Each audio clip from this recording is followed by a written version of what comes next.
I don't mean stolen, but I mean that, TSN started using some, then Dome wanted a whole bunch, which, I think we ended up exchanging capital between CTV and Dome. And I think they ended up getting 25 or 30 of them. And eventually they all kind of disappeared. And who knows where they ended up. Hey guys, sorry to interrupt. We're about to go on air now. I just did the switch now.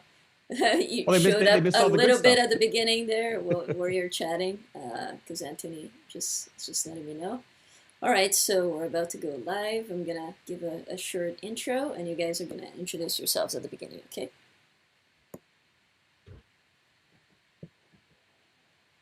Hello, everybody. This is Mariana Hutton speaking here on behalf of AES Toronto. I am one of the execs here focused on membership here at AES Toronto, and I'm pleased to talk about audio for sports with amazing professionals of the audio field here in Toronto. And the idea that I had about this meeting was because I got to work in the Winter Olympics this year, and I thought it was really interesting. I learned a lot of new things as being somebody that works primarily in post for TV and music. To get to know this world that was a mystery for me. So I want you to be introduced to this world if you haven't already. With no further ado, I would like to introduce our presenters for the evening, and that is Roberto Caprera, Ross Trullo, sorry if I mispronounced your name, and Bob Miles. And first let's start with from left to right on my screen here. Let's get started with Bob Miles. Can you give like a short summary of your experiences in audio and in specifically in sports? I started in this business before I was in television, in film sound production and actually post-production, and did that for several years, and then kind of fell into the TV world and fell in love with the live world. And if you're going to do live television, it has to be sports. It's, so much of the other live productions dropped away. So it's something I loved right from the beginning, and different job every day. So followed sports, and I was very fortunate to start when TSN was just coming on air, and there was a new wave of freelancers and production companies out there. And it was very early days, and it was, as Roberto probably remembers, I mean, it was 4 microphones and mono and all that kind of stuff. But then, moved on to 5.1 in sports when TSN launched 5.1 for their live production, which was an interesting challenge. And moved on to, with Olympics, where we've gone from, on Olympics, I've gone from mono to stereo to 5.1 to Atmos. And it's pretty much almost everything I've done, other than I had about an 8-year stint in management, which was 5 years working on the consortium, which was the Vancouver and London games for the domestic, and then stayed on agent court for a couple of years, and then been back freelancing ever since. Excellent, thank you very much. Now we're gonna move on with Ross. Ross has such a wide range of experience. He's amazing at every single kind of audio engineering he's done. So, well, I appreciate introduce yourself. Yeah. Hi, I'm Ross Trullo.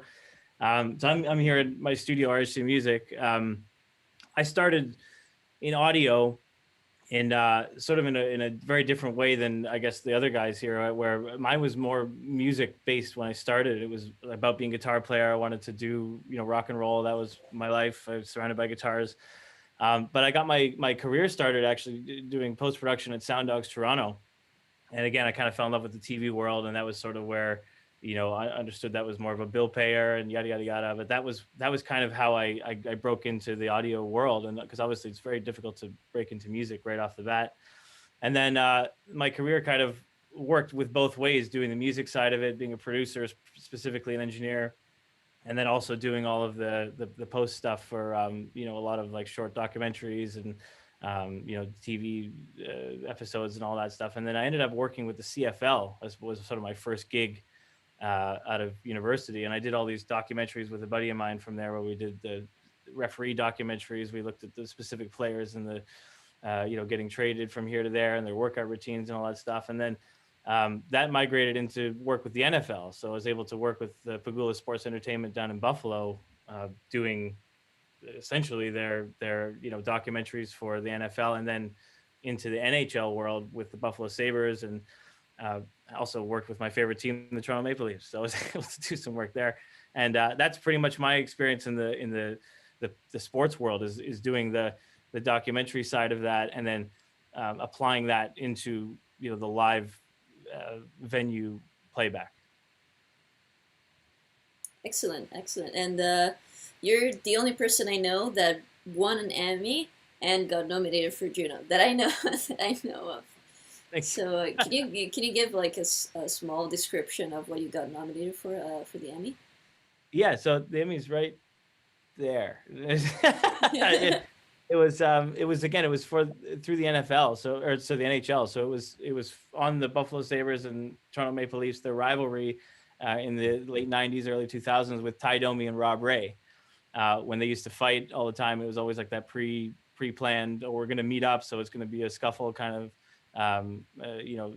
game. And basically, the documentary was covering their rivalry and sort of where they are now. I think it was shot in 2019, and so it was more about like how did they sort of pre-plan this, what were they thinking about earlier and in the day, and how they got together. And then the doc was kind of showing the highlight reels, so we were mixing game footage in with the interview stuff that we had shot, and then it was shown in the arena, it was shown in the NFL Network, so it required a mix for the arena and a mix for television broadcast. So it was kind of crazy to just sort of tie all these worlds together.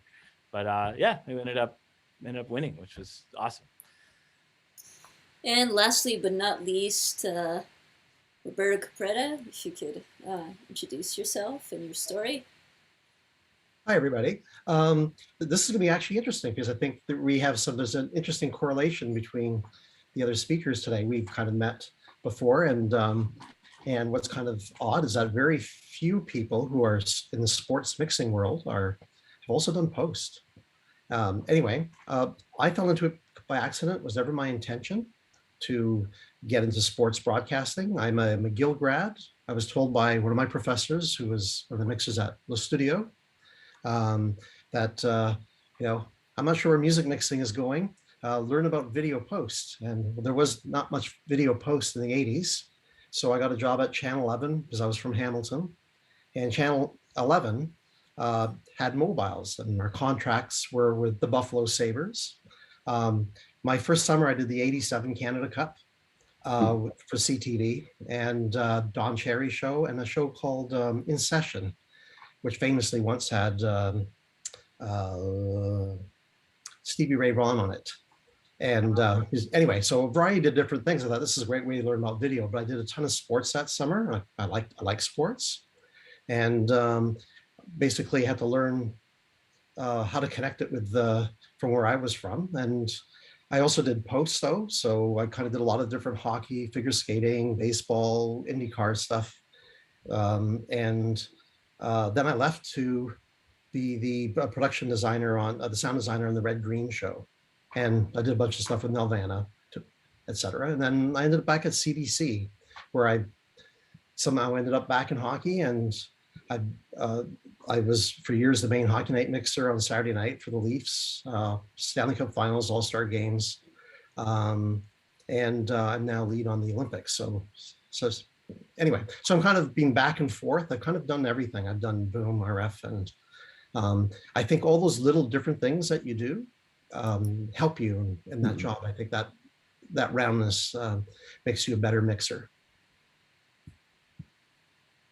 Yeah, I mean, I find that most audio fields, most areas in audio, whether you're in music or whether you're in post, they're all kind of like translatable. You can bring some of the same skills and apply them differently. Which actually brings me to our first question for the evening, which is, what are the similarities and differences in the field of audio for sports in comparison to music and film? Either of you can get started. Well, the hockey game is going to start whether you're ready or not. There's a very finite deadline. Not saying there's not in other areas, but I think in sports, it's I not to talk too much about it, but I always wear my watch because to me, it's always a countdown to the puck drop or the start of the broadcast. So if you're in at noon, it's just, okay, I've got 7 hours, and there's certain time constraints I have through the day and where I want to be. And then, there's a point where you start to panic. It's like, okay, I'm half an hour behind, because you just know that you do long if you know the routine. And I think that's unique to sports, maybe a bit more in sound reinforcement for concerts, but even then concerts, have you ever seen the band go on at 8? No. Exactly. I'll say this from a documentary perspective.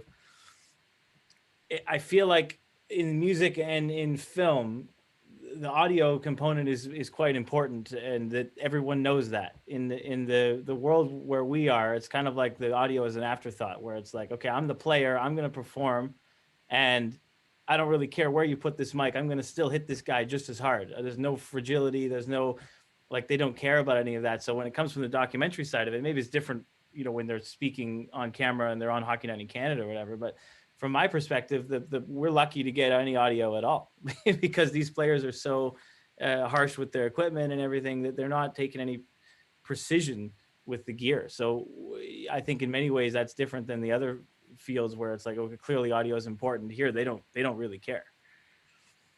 Yeah, I think I came from, when I was at McGill, I did orchestral, operas, classical, and some of that was at CH. We were doing things early in those days, but that kind of the business disappeared and it all just focused into sports eventually. But the very first time I put on a lav, and I thought, I'm used to Brill and Care 4066s or whatever, and these lavs sound terrible. And you're sitting there for the first time going, oh my God, like, what do I do? And then also the noise. But in the end, like years of doing sound effects editing, I use Sound Dog stuff, by the way. And some of the stuff is the same. Like when you're mixing a game, you have just a lot of noise, 20,000 people screaming, people banging on the glass and pucks, and you're trying to draw out and you're trying to still focus your effects. And you have to find out how to kind of push everything together, mix everything together so that a part of your mix focuses out and the other doesn't. And that's like understanding your cue. And really that's no different than mixing an orchestra.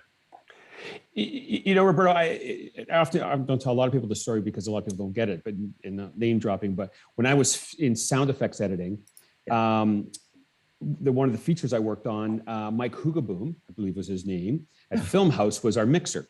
Yeah, the post-production mixer. And I spent a month, because we had edited for weeks and weeks and weeks, whatever. We went in and he was our final mix.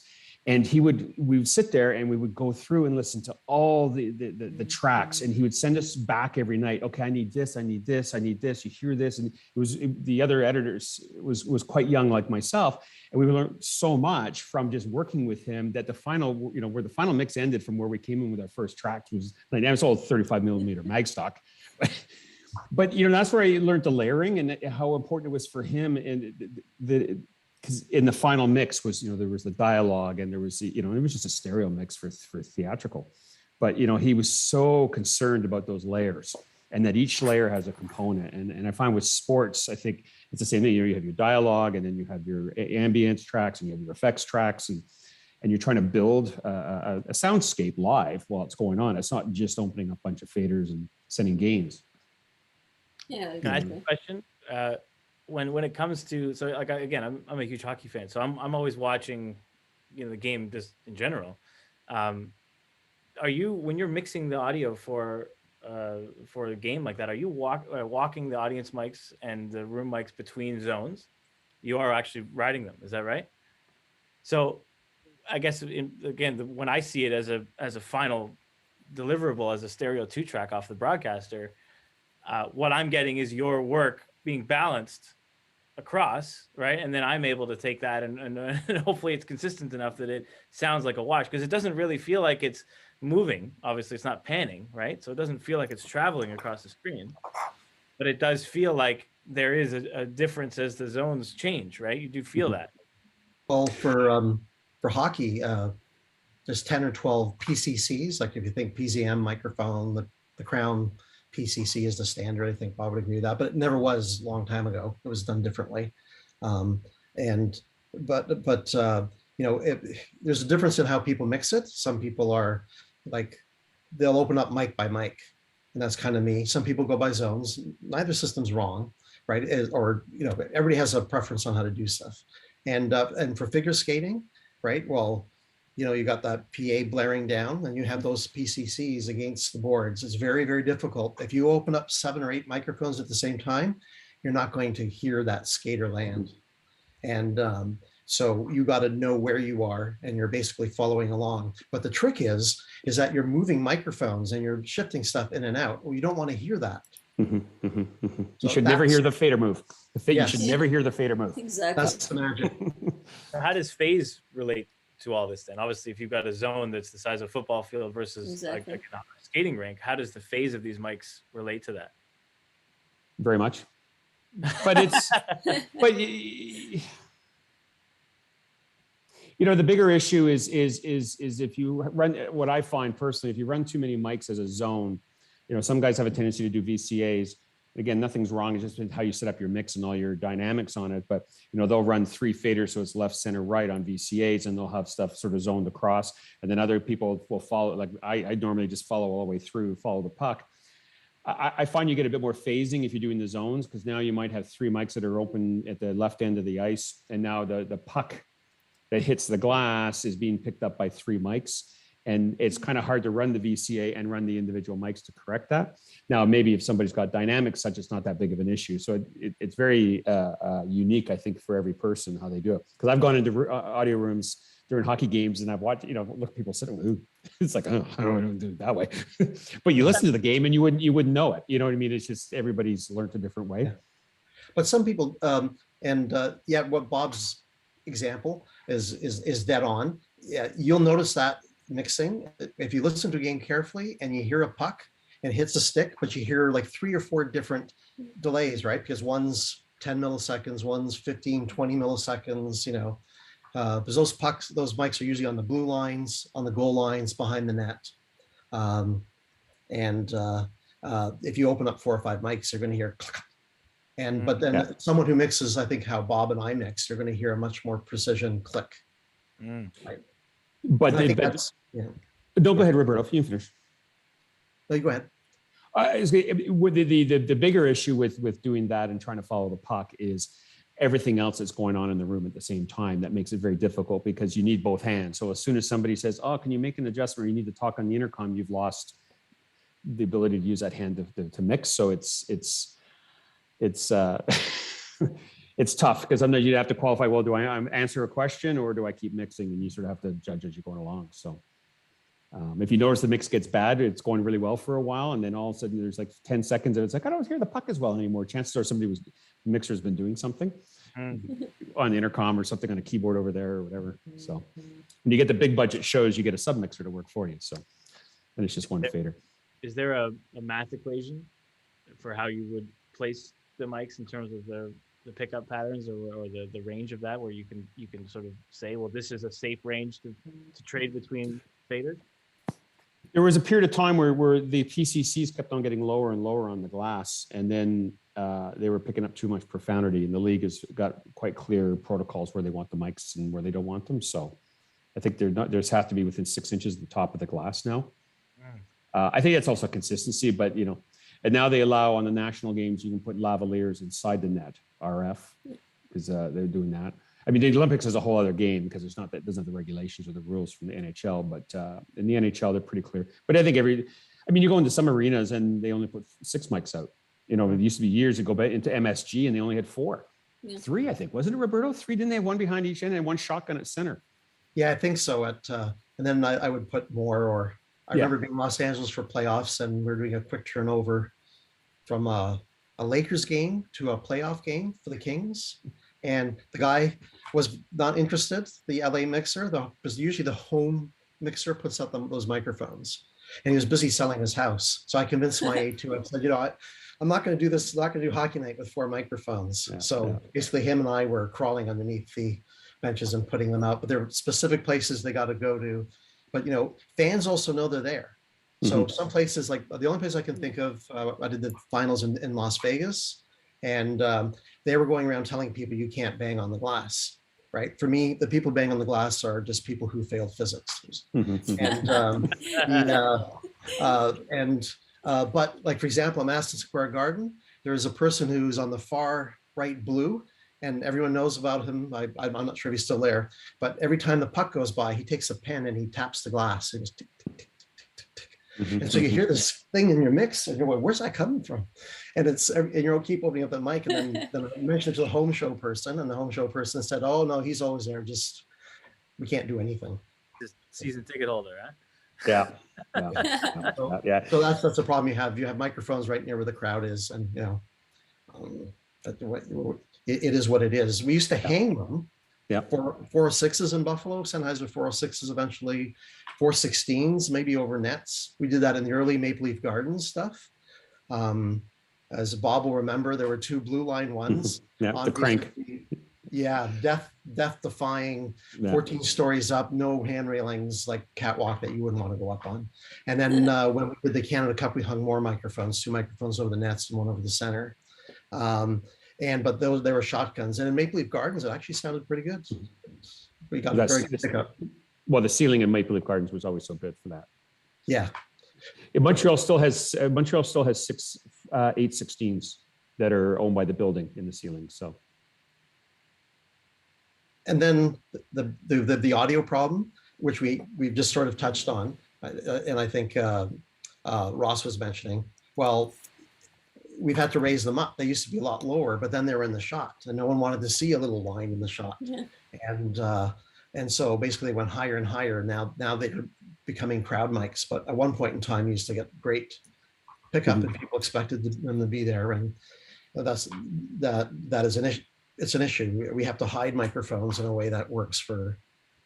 Or like I like to often say is that there's a person standing on the stage, and the producer will say, "That's just not a sports thing. Is there any way we can hide the lavalier?" But they're standing next to 6 Verilights. Yeah. It's like, hang on. So the lights aren't an issue, but this, size of a pencil eraser lavalier is, and it's like, and the lights are making so much noise. It's like, I don't think the mic is not a big deal.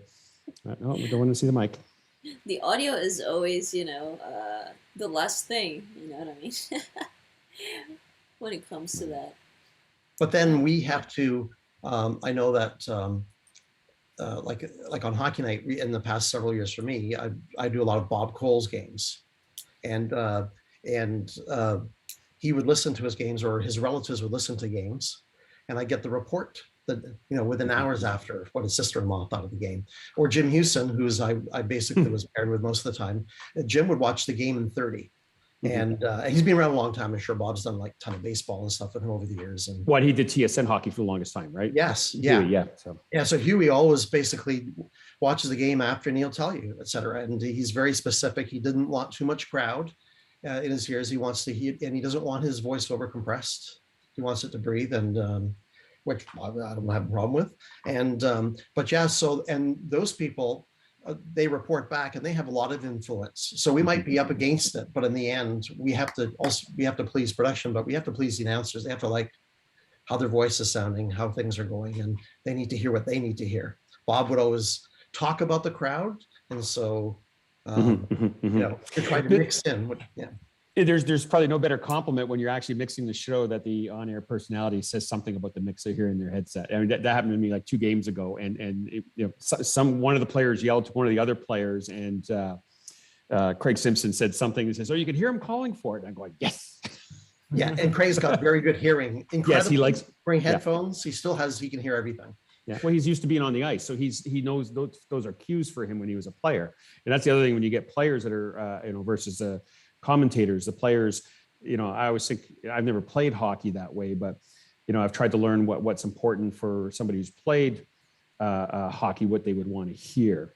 So if somebody's sitting at home, it should sound like the way that they remember hockey sounding, and maybe less like as real as possible to that experience. I mean, that goes back to the years when I was doing curling. Is way curling was portrayed on, with all the microphones, when they started introducing the microphones. I mean, that's what curlers heard when they were seeing, because was not really a spectator sport. I mean, you wouldn't necessarily go to a curling club and watch curling. Yeah. But as a curler, you're on the ice and you would hear it, you know. So you try to create that feel that you're with the players right on the ice. And then the commentators like it as well, because it's like, that's how they remember the curling.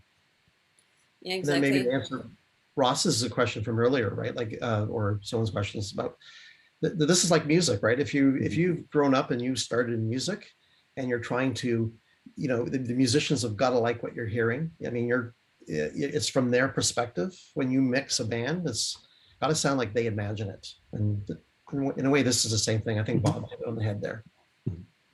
So basically, you have to get into the head of the artist, and in this case, the artist is the audience in many ways. Yes, and the announcers, Right? the lead singer, if you will. Sure. Yeah, that's actually a great way of putting it. And yeah, Bob, you're talking about curling, and that was exactly my experience with curling. Commentators for curling are the quietest ever, because they're used to being quiet in the actual rink. So curling is, as for mixing sports, I mean, I did it for 16 years with TSN. And curling is probably my favorite, but probably the most fun. If you like mixing, it's probably the best sport to mix, because everybody follows the audio mix. You know, the cameramen listen to it, the commentators listen to it, the spectators, because you're telling a story. And I used to, not going to mention any names, there was one director I used to work with that would listen to program sound, and then there was another director that wouldn't. And I'm telling my own story, and it's up to you to cover it with the cameras. And curling is very much that way, because you're PFLing mics and the cameramen, you know, they're going to pull focus, and it's very much mixing a movie live, where, you know, one person's talking in the foreground, and the cameraman, because worked with them for so many years, you would sort of know that. I'd noticed that the other group that you could see in the background talking about the same thing, but their defensive move to what's about to come up, where we were just listening to offense, and you can fade the mics from offense to defense on the curling. And if the cameramen are listening and the director's listening, you can lead that, and then they go and cover that, as opposed to cutting the visuals and you're trying to follow it. Because in curling, it's a very unique sport that way, is that if you cut the pictures to the action, the dialogue gets too choppy. So you really need to follow and let a sentence end or a thought end from a player before you now go to the other perspective. And it's when it's done well, it's a great sport to watch and to mix. It's great because you're telling stories, right? And you know how they're going to speak. On this person's not going to speak now, and you know you just get to know the idiosyncrasies of the actual competitors. And the loudness range, dynamic range, I mean, is way more controlled. Like the chances of you clipping in a curling game are a lot lower than, say, like a hockey game. You know, I don't. I've never mixed it on a digital board, so curling, but I've only done it in analog. And there's only the DVX 160 was the only thing that could actually deal with it. And I had my own that I traveled with. So there you go. Yeah. Now the last Olympics, which Mariana worked on, and Bob, I'm not sure if you've caught any, but we had a lot of problems with our curling broadcast. Some complaints. We were sitting there listening to it, and one of Bob's old colleagues, Jeff Kozak, was with me, and I was listening, thinking, "This is wrong." I've done part of my way back history too, is I did curling a long time ago with, and CHS. Yeah, and the M for TSN in the days. Yes, yeah. Days, yeah, but. And it's great. I totally agree. It's totally fun. And but we're listening to this and thinking, what's wrong? Like there was no, like they would toss the rock and then they would get up and then we lost the rock. But there was like a lot of problems with the video. And the production manager used to be head of CBC Olympics. And I was at an event a couple of weeks ago, and I was speaking to him, and he said the Chinese decided that they were going to do curling. They've never done it before. They just watched it on TV. And they had, I was starting to talk to him about the audio problems, and he said, the audio problems were problem number 600, and these people didn't know how to frame their shots and where to go, and we were getting an unbelievable inconsistent. I think they decided that they're going to mix curling using only the lav mics, and they put the mics in, I was told, along the ice, but they never used them. They were never ever used. And so then basically the effects came and went, and then there was dialogue, but we're not in control of the effects. So now you're trying to mix dialogue on top for streaming and stuff. And it was, we just, Wow, I didn't watch any of it. I'm sorry. That's too bad. no, you, Mm, you're lucky. It was brutal. And I saw some of the, there was some comments for some of the people who've done a lot of curling recently, and they're complaining about it. But if you watch close enough, you can see that it was just, sometimes at the Olympics, the host country is going to want to do that venue themselves. And sometimes it can go well and sometimes it doesn't. Our previous disaster was Pyeongchang figure skating. This Olympics, it was done. It was the Chinese trying to do curling. They got better for a first try, but audio-wise, it was very difficult to deal with. Yeah, I noticed a bit of that actually. That's a good point. I felt like compared to the other sports that we were doing, that they were a lot more. It had a lot of more closed sound. Like you could hear the breathing and the rustling of the clothing a bit more. It just sounded weird compared to the other sports. I did notice that differently. So it's cool that you point that out because I had no idea about their different miking choices for that particular sport. That's very interesting. One at the Olympics, you don't always get to choose your gear. So where if curling, let's say done in Canada, would have been a preferred vendor or manufacturer, you're kind of and they're very good for it, Audio Technica, but their microphones are provided throughout. There's as a sponsor, what I'm not sure exactly the full connection, but I mean they do a lot of work and send a lot of good mics and a lot of good people there. But the Audio Technica RFs may not be what everybody was used to using, and setting gain structures and stuff like that. Where after years and years and years using certain Sennheisers. I mean, we used to use Sony's way back. You knew exactly where to set them because of the dynamic range you'd have to deal with. So if they were just taking them off the shelf and not fully, setting it up correctly, they set it up just for, the way the factory sets it up, it might not be very conducive to curling. Yeah, exactly. So, so my next question is, it's kind of related to some of the things that we've been talking about. And it's what microphones have you used in the past to capture sports? And what are specific microphone technologies for different sports? And also connected to that question is if you could talk about some mics that are inside of balls or pucks, or there's this whole thing, I've seen it in previous expos, in previous AES events, like companies that make microphones specifically for putting them inside of balls. And what your experiences are with those, if those work, if those don't. I'm really curious about that because all I got were just OBS sounds from Asia.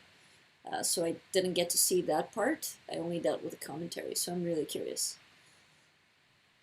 Well, I mean, I'm sure I have less to say about this than the other guys. From the dock side of it, like we used a lot of parabolic mics. So specifically in the football world, whether it was CFL or NFL, there's always a guy on the sidelines that's with the parabolic mic looking around. And so they had these, I think they were called Clovers. Is that right? The MK26 or something like that.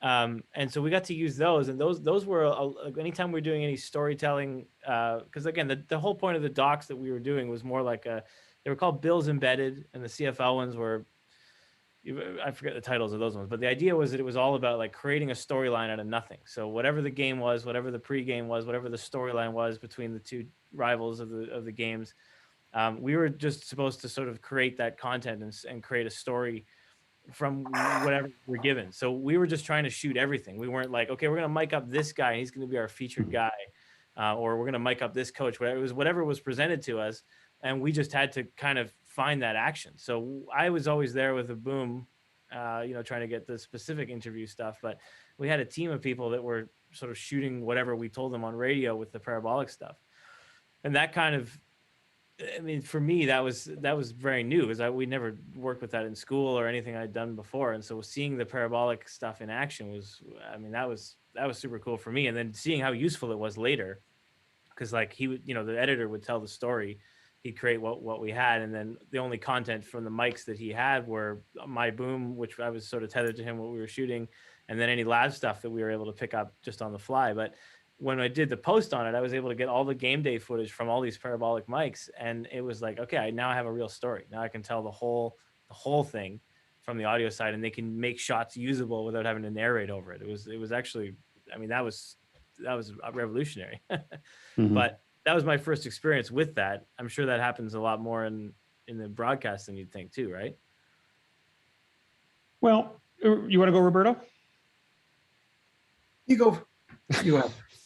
Well, there's two worlds out there, I guess I would say. Like, there's the worlds where you don't, you know, that are the day-to-day, where you don't pick and choose, and you just pull the drawer open in the truck and you're going like, well, what do we got today? So it's like, I got like 6 old 416s and a bunch of ECM lavs, and that's what I have. And, you know, I think that's often the typical of a regional sports network show, or you're going in, I mean, there might be some specific mics, but you work with what's there. When you get to the Olympics, there's a lot more specialties, mics that have been pre-thought, pre-planned. And they're kind of hard to bring those in on the one-off Leaf games or whatever. Just not a lot of time. There's not necessarily the expertise with the audio assistants to put them out. So it's tough to integrate those into the one-day shows, you know, and it's always been nice. I mean, when you get the long lead time, it's fantastic. But I guess the work I do, I don't really, nobody says, well, what kind of mic would you like? There's a bunch on the truck, and you just make do with what you have. And, you know, and that's part of the challenge of the job, is to make those such that then nobody knows that, you know, you've painted a show that's worked, and nobody knows that the mics were 15 years old and half of them were, you know, went through 3 to find one working. You know. Yeah, that's basically it. You have most shows are one-day setups. You got what you have. There's the odd time for Hockey Night, sometimes further in the past, when it was more under CBC editorial control, we would always interview a player before the game, and he'd wear an IFB, and it would go back to Ron in the studio, or Strombo for a couple of years when he was there, and challenge. Your biggest concern is probably frequency coordination with the buildings. That's a big problem when you get to all-star or finals and stuff too. And then getting it on the player. Now, Ross, I'm not sure if you've ever seen, there's a new brand that everyone's using, NBA, GSX. It's a flexible microphone. Oh, the Q5Xs. Yeah, we use that. They're excellent. So last all-star game that I did, we use them on the players. But then it got to the point now where we don't put them on the players anymore. The trainer does that. Yeah. And then the feed comes through us. And, you know, but years ago when I was at CH and we were doing the midweek game, I was the assistant, the A2. A1 is Bob and I now. And A2 is, well, when you're not the A1. And, and so then I remember going, it was Derek King. It was a Leaf game. And I was told, we're going to put a mic on him. And he just sat there patiently. I got duct taped. I was already working on red green, and I taped it to his pads, etc. And it was a beautiful Sennheiser pack. And in the middle of the game, he got in a fight, and so everyone's just laughing. He's in a fight, and the shirt's coming off. It was the 90s, right? They used to fight more, and you can see the mic getting torn, and you can see the pack is on the ground, and that kind of stuff happens. So things that you don't think about. So you're thinking about, you know, coordination, strength. Non-interference with a player, he has to play. And then is it going to stay on? Can you get it off? And you want to get in and out of there as fast as possible. Probably no more than, if you're a film person and you're doing commercial work, it's the same idea. You want to get to the talent as quick as possible. But for sports, it's a tough thing, because that, you know, and in hockey, they are going to get in a fight. They're going to fall down and things, and you don't want that your equipment to interfere with the field of play. But then very quickly, as far as mics in stuff, in Nagano, this was tried for the first time. I don't know what mic it was, maybe Bob does, but they put mics in the ice for figure skating. And we kind of heard that this time in figure skating, because we would hear the odd lift and we thought, what was that, a dropout or a spike or something? But I read somewhere that they did embed some microphones in the ice. I don't know what kind of. They had done the Audio Technica had made, no, I'm not sure who had made the ones in Nagano in '98. But they had put them in the, I don't remember, they put them at short track speed skating. Yes. But I know the big problem that they had, I don't know how many, they put in a couple of dozen in the ice. The problem was how the sound traveled in the ice. And you couldn't just open a couple of the mics because they were all basically picking up the same thing. And as Ross was talking about earlier with FaZe, like one mic was hearing you could hear a skater anywhere on the ice in one microphone. So they actually had to really set them up for very strong gating so that only the mic that was with the group, was basically opening or gated open, because otherwise it was just a massive amount of noise. It was an experiment back on that one. And the microphone was neat because it had it was about the size of a pea, maybe a little bit larger. And because much like with underwater microphones, you need the air to move from, across the diaphragm and the microphone. So the casing had to have air, the microphone had to be inside an air chamber, of which then had an outer chamber. So these things had to be melted, frozen into the ice, but they were, they had air inside them and then a capsule. So that's cool. But they were very susceptible to if anybody walking on the ice with a skate, all the mics heard it. It was very, very sensitive. Yeah. And then so what happened on figure skating this time was a very odd mix. It was better than Pyeongchang, but you didn't get very many ice effects, and suddenly you get this big click somewhere, but it was in the middle of the ice. And one of the biggest things when you're mixing is same thing as music, is perspective. Like you have a visual in front of you, and if you're on a wide shot, you don't want necessarily the far part of the boards to sound like the near side of the boards. If you're on a very wide shot, etc. But you're not getting a lot of stuff in the center of the ice for figure skating. So if you suddenly hear a skate sound that's bigger than a landing in the corner, you have a problem. And I don't think they were able to control that. It was, you have to tread carefully because you may not be able to control the balance. Too many mics are where they were put. And for us, it sounded like we had a flaw.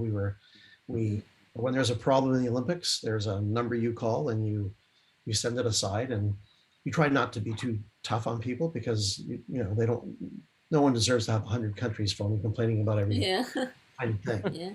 And we try to be respectful and professional, and sometimes you just want to know what's up. But it was there was just some very odd things that happened on skating, and I think we've tried that microphone a few times. I just don't think it's necessary because the skaters in the middle of the ice, they're just gliding through. The odds that you would have a mic right where a jump would happen in the middle of the ice is really low. In the corners is where the jumps happen. Yeah. So you always have mics in the most common areas. Figure skating is usually 18, 20 PCCs on the boards around. So it's a lot more finger waving to follow the blade, if you will. Yeah, that's interesting. Has there ever been thoughts of putting microphones in the actual skates? Who was doing something recently that way? Because I heard that from somebody. Maybe it was. I did it on Stars and Ice with Kurt Browning. So I used to do Stars. Okay. Right. Yeah, there you go. Yeah, that's right. And he'd have a Y cord down his pants. It's the only time I've ever seen it. I'm not sure, Bob, if you've seen other times, but we put a Y cord and put them on each of the skates. No, but on the most recent Battle of the Blades, I think they tried something, but I think it was more, they may have been shooting it more documentary. I don't know if they used it live. I think it was when, I can't forget the gentleman who's the skater who's the host on Battle of the Blades. The host would be Ron, isn't it? Yeah, but his sidekick that would be the skater. Yeah. Oh, I'm not a figure skating fan, so. Yeah. But I thought they shot some stuff earlier in the day with him, and they'd but it was just as simple as putting a lav transmitter in his pocket, and they just ran it. Yeah. When I used it because it was right context, because Kurt does amazing footwork for those who follow figure skating, and he does a lot of like little intricate stuff across the ice, and it's kind of nice just to have it delicately going through because it's the way he does it is so rhythmic and it just meshes in with the music. It's serving a purpose, I think, and so it was kind of worth trying it. And so I guess it was the production wanted it for a particular skate that he was doing. That's why we did it. But it's not that common because that's a lot of you've got the weight, and I'm not sure on this particular time I don't think he did a jump. It was all about his footwork. I'm not sure how you would, you'd have all those lines and wires and it's bending and going up, et cetera. That's be hard to get the strain relief on that microphone and the pack. And I mean, it's getting better with the, with the new Q5Xs, though the worst part is the actual microphone cable, but the new MBA ones, which are the soft, yes, pliable ones, right? Because that was designed to go in their waistband and their shorts. and they won't feel it. Yeah. Yeah, exactly. Yeah. So, but they track those players, they now have transponders and they're tracking their court time and their positioning on the court and all that kind of stuff. So that I think the players are used to wearing a little bit more that way. But Yes. yeah, the Q5X, I mean, actually it's probably one of the, out of Kitchener is where they're Quantum. Yeah, it's amazing what they've done with their stuff. And it's almost become the standard now in sports. If players wearing a mic, I mean, they're wearing Quantum other than they're really not wearing anything else. So. Yeah, and they're actually our sponsors. Sorry to interrupt you there, Ross, but they're actually AES sponsors, Canadian AES sponsors. So thank you very much. I was just going to say I was saying they're actually doing that in Buffalo. That they've got the Sabres when they're doing the documentary stuff. They're wearing that, and same with the Buffalo Bills. That's what they're using. Just awesome. my Quantum story is they I don't, God knows where they came from, because they were whatever they were doing, and one day they had approached TSN. This was back in the early 90s, and they said, we've had this microphone, and the salesman sort of came across to TSN and said, we think this might be good for sports. And TSN said, oh, okay, well, we'll give it a try. And there was a freebie, the first Q5X that they had for sports. And so we started using on hockey. Huey was doing play-by-play then as well. So we started using this mic, and where the heck did these things come from? Because I'd never heard of them or whatever. And, it had the ENG Sennheiser receiver that had modified, God knows what happened inside of it. But it was amazing the technology that they were working with, because we'd have the wireless receiver, which was just an ENG diversity with the little stubbies, in the booth at the Montreal Forum, which is a steel building. And the very first night, the audio assistant put the microphone on the player, and I'm like saying to the audio assistant, I said, we've got a problem with the mic, that we're getting dropouts. So you got to go see the mic. There's either something's happening or something like that. Well, we figured out that there was no problem with the mic. The player was still in the dressing room, and we were in that building in the concrete and the rebar, and we were still able to hear the player in the dressing room with a few little dropouts here and there. It's like, where have these been all my life? Because you used to get some VHF wireless mics that maybe work 75 feet, and this thing's through this whole building. Wow. And now they've progressed so much, but it's we were using them on TSN for that first hockey season. It must have been 94, 95 or something like that, and they were so unique. That's farther back than I remember. That's pretty interesting. Yeah, I liked it that the reception is great, but also sometimes when you would try one of the other mics, you would hear the cabling moving. And I'm sure, Ross, if you're doing docs or different things, that would be a nightmare. You want the cleanest possible sound. You want it to be transparent, and these mics are transparent. I have to say that our RX, the Isotope RX software, that actually saved me on a lot of these things. It can kill that. It can get rid of all of those external lav noises that you don't really think about until it's like, oh, this is ruining it. You mean Isotope? Yeah, Isotope. Yeah. It's crazy. It can literally kill all that. Yeah. I was gonna say, just in terms of like microphone, lav mics and frequencies and all that stuff, I got a funny story from like the first gig I ever did with the CFL, which is an excellent, this is what not to do. We were using, and again, the CFL, they don't have the same budget that the NFL has and all that, but we were using the mics that they had provided us from their headquarters, which were the, like the very low level Sennheiser ones, the EW something or other, like the 100 series ones, right? Oh, no. And so we were using those for our referee doc. So we, the refs go out for CFL, they go out and they do a walkthrough of the stadium, and they just look at where their positions are going to be. And so we shot that pre-show, and we laved them up. We got all the great information that we needed, and we knew where our positioning was. And everything sounded great. And I had, I just had a little audio devices unit and 5 channels, whatever. And then the dome happened to be closed, in which we were told the dome was going to be closed for the game, which I didn't even really realize was, even going to be a problem. But the dome was closed. We did all our tests. And I didn't feel quite as bad, because the ref mics for the stadium, who clearly know that this is a problem, also had the same problem. But during the pregame, I guess they decided, oh, it's a beautiful day out, we're going to actually open the dome. So they opened the dome and they let in every frequency in the whole city into that thing, and all of our mics completely were every radio station. So we lost, that first, 20 minutes of audio for that game, because everything was just, it was, I forget what station it was, but it was all the same station, and we couldn't get any connection. And it was also the ref's mic for the stadium was also on the same thing. Mhm. So it wasn't like, oh, it's just purely just a noob doesn't know what he's doing. The pro at the stadium also had the wrong mic channel for their mic as well. So we were all just, we had panicking, it was all useless. So that was a story that I tell to people in my classes. I'm always like, make sure that if you're going to do a test with anything, make sure that the parameters are the same. And that's even true of like a live sound. If you've got a singer coming out for sound check, and they're doing their sound check and it sounds great, and they come out on the stage for their actual performance and now they're wearing a hat, you've changed your entire frequency spectrum and all their feedback and everything. It's all gone. So it's all about consistency. And that was something that really, like, we got in trouble for that. So it was a great story to sort of to learn from, I guess. Well, even actually at the Sky Dome, the Rogers Center, the RFI still gets into analog circuits there. I mean, it's still a problem when the roof opens up and there's certain mic lines down at the third base or first base that you listen carefully. I don't know how much they get onto TV, but in the audio room, you can hear radio. Oh, wow. Yeah. And it just gets into so you usually have to line up everything right at the source there, but it's just gets into everything. Right. But I mean, it's a giant antenna and you're in the ground plane, so it's not much you can really do about it when the roof's open. So. Sure. Yeah, downtown Toronto is the nightmare. It's well known. We have at CBC, we have issues with it.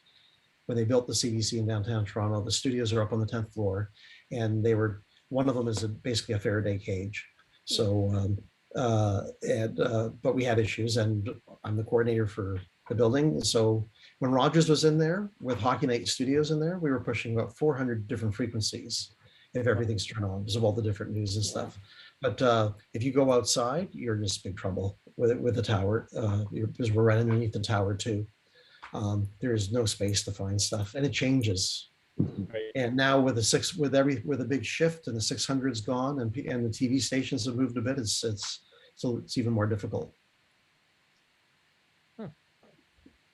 Just buy something high, run a 250 milliwatt electro. Mm-hmm. Call them. Yeah. Just pee on all the frequency.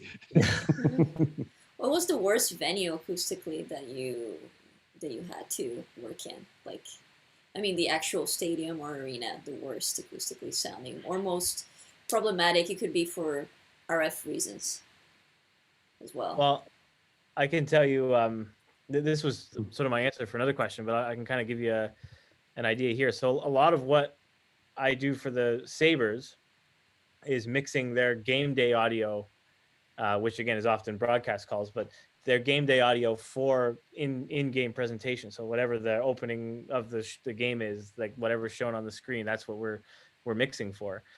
And when I originally applied for the job, like, it was the word of mouth thing, but when they originally said, okay, well, what can you offer us?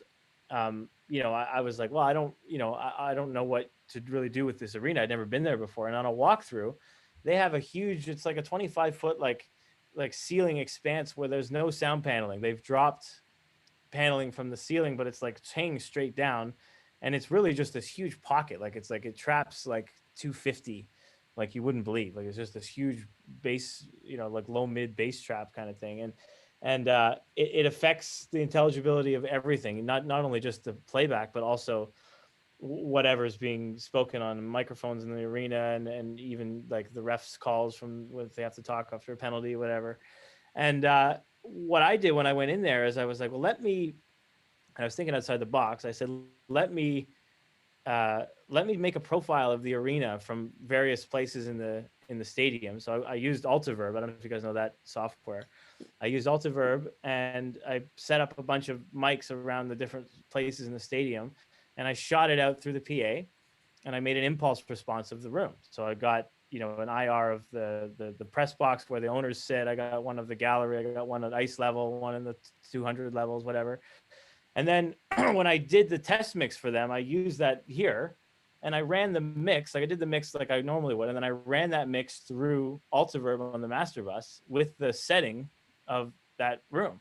So I put the different profiles on it, and effectively I was able to hear what that was going to sound like in the arena.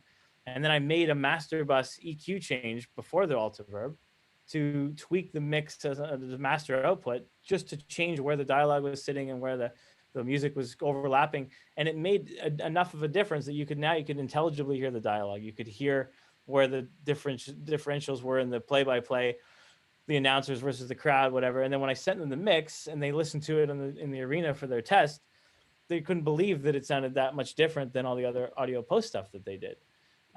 So, you know, the biggest thing with that arena is that it's got this huge low mid bass trap, and being able to now profile that for everything that we do, it instantly makes that venue listenable. Because I don't know if you've heard stuff in there, if you've ever been there, it's horrible. You guys must have been there.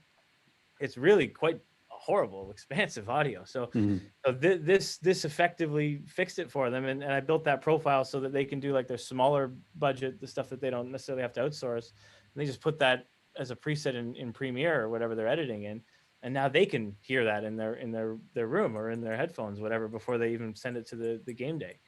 And so I would say that's the worst venue I've ever been in acoustically.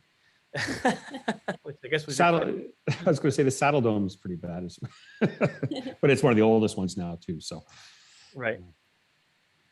But yeah, that was an interesting thing to use technology like that to basically to land a job. Like, you know, that was probably the only reason I got that as a really a nobody. Like, oh, you did some Canadian football, like to then be working in the NFL and NHL world. That was really the difference. That was what I did that the other people didn't do and couldn't deliver the same level without testing it. So, I mean, it plugs Altiverb. If you guys have used that, like I love those guys. Actually, that's the screensaver that's on my background here. It's all the Altiverb spaces. Altiverb, yeah.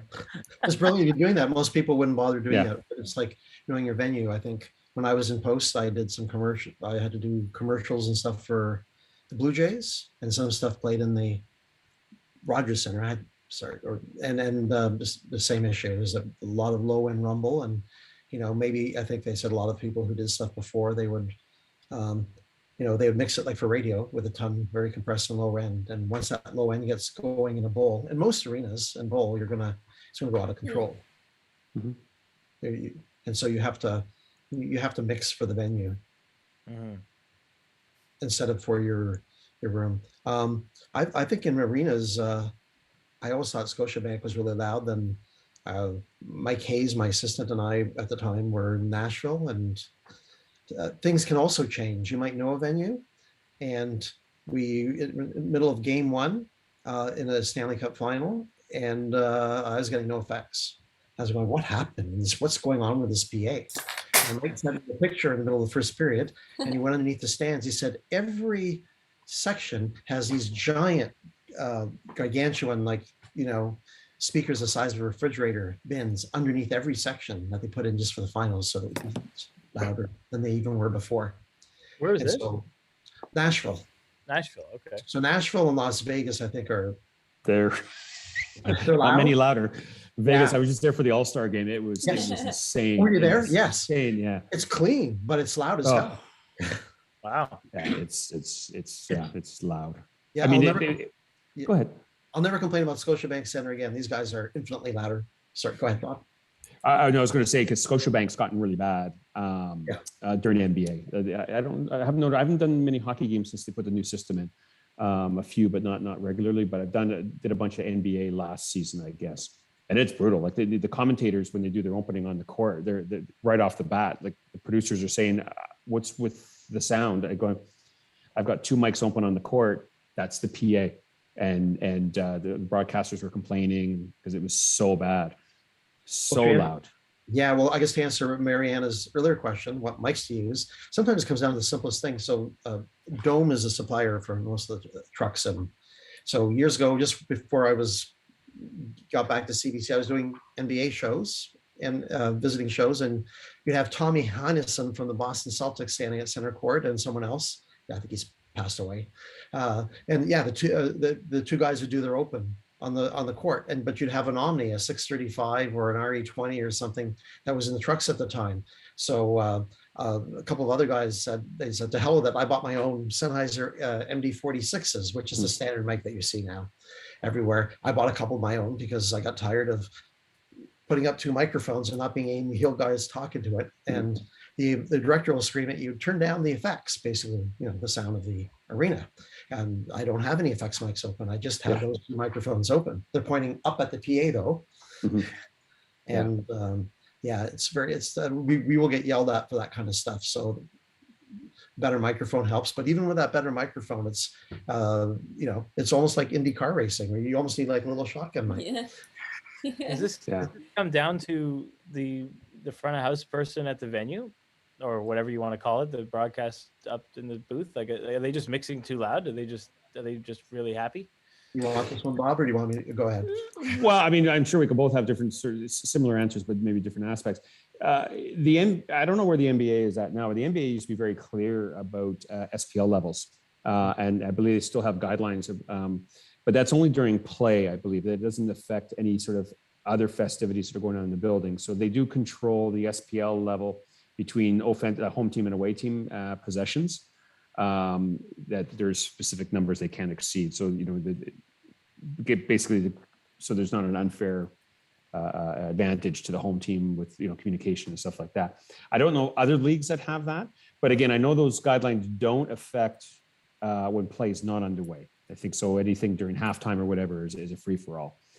The Olympics is pretty good about it. There's but the Olympics where they're different is everybody works together at the Olympics. So, you know, the IOC being the overall, so then there's broadcast OBS side of things. And then there's the sport presentation people, and they kind of report to the same people. So if you're mixing an event and the PA is too loud, you just pick up the phone and say the PA is too loud, and the PA comes down but that doesn't happen in any of the pro sports. Right. But that's affecting the overall quality of the Olympic broadcast. So that's why it happens right away.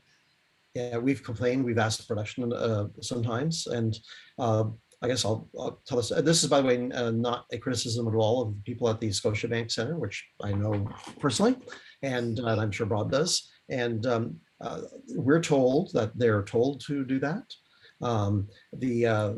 We've had A2s measure unofficially at ice level at about 115, 116 dB.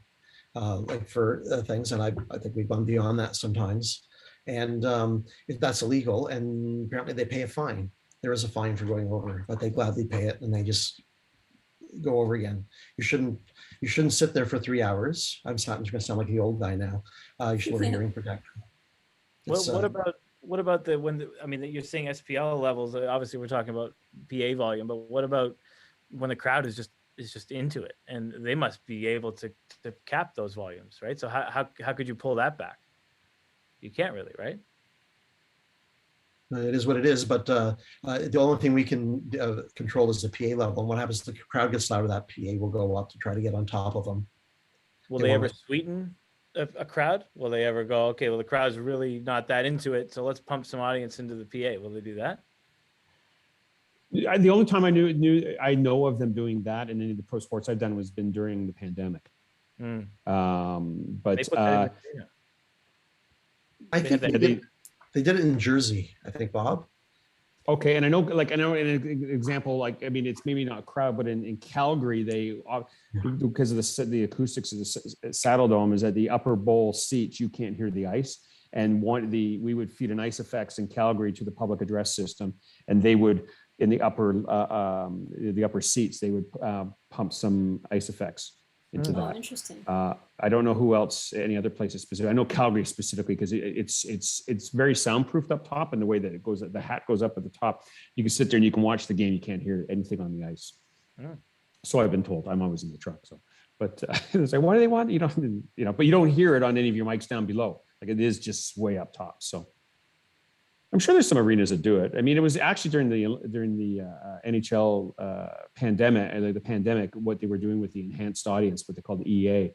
I don't know how many people know about how they were doing that, but they actually had people. I'm not a music guy, so I'm not going to get everything right, but they were using keyboards and they had all the sounds so that they actually had a person in the arena who was like the oohs and the ahs. Oh, interesting. But the person knew the game well enough that you had to be able to anticipate, because when it was a shot on net that missed, then the audience reaction needed to represent it's like a disappointment that it didn't, so it's not just crowd sound, there was disappointment. And not that the two guys that were doing it, one in Edmonton and one in Toronto, did a fantastic job because it sounded really, really good.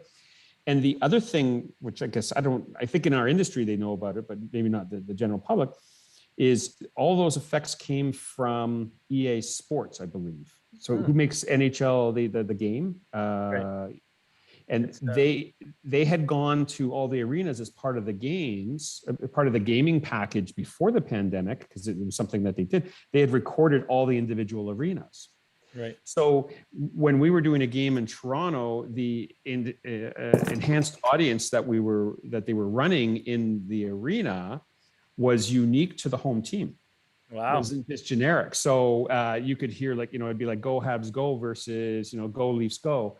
Right. And the sound of the organ and all that kind of stuff was unique to each. So they had a file set for each home team, which was really, really interesting. I thought that was an interesting development. That's really cool. So taking some stuff from the gaming industry, right? Like EA games. Exactly, because nobody had recorded all that with all the individual elements, but the gaming people had as part of their product. They already existed. Was so this sound you're talking about, this was in so the players were hearing this, or this was just for the broadcast? Oh, wow. No, it was in the public address in the arrays it really was for the players, because they could have just sent it to us, but there was only maybe 100 people in the building. And the players wanted it. And a lot of the level that it was at was for the players, I think the first couple of days, it was kind of there. And then I think they started bringing it up a bit more because the players were starting to feed off of it, and they recognized, because I don't think they were fully aware of it or part of the decision, but then they realized it. And then they realized that it was, oh, well, that's the horn that's always at our game at home. And they started recognizing it was as their home arena sound versus just a generic goal horn. So your broadcast would actually be of the on ice game, but also balancing out this sweetened crowd. So your broadcast would reflect that. So would you have to treat that differently, or is it similar as to having an audience? Similar to having an audience. I mean, it came down as a stereo feed. I don't know. Was it 5.1? It might have been a 4.0. It might have been a 4.0. I can't remember. Wow. I think when I did it was we had to upmax it. Yeah. I can't. Well, yeah, it was just, you just laid it in the mix where you normally have a bunch of stereo crowd mics, you just sort of brought it on the console. You just had one sort of feed of it. So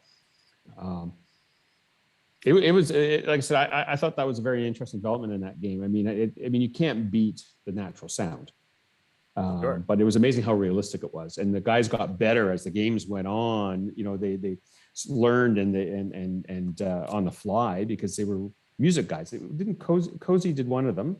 Cozy did it, yes. He was in Edmonton. I think. Yeah, and I'm trying to think who did Toronto. And when I did some games last year, there were two different guys that did it though, and one person was better than the other. Mm-hmm. And you could tell, like 5 minutes in the game, and one guy it's very difficult to do. He would miss. And it's kind of like, if in sweetening, if you miss, you need to let it go. Don't put a reaction 5 seconds late. Right. Like, don't emphasize. Yeah, it's worse. Yeah. And but the other guy was really good, and Cozy was quite good. It's just you have to know the game. Yeah. Yeah, so it's really, because I remember because I'm trying to think who was doing it in Toronto, which might have been the good guy that you're thinking of sort of later on.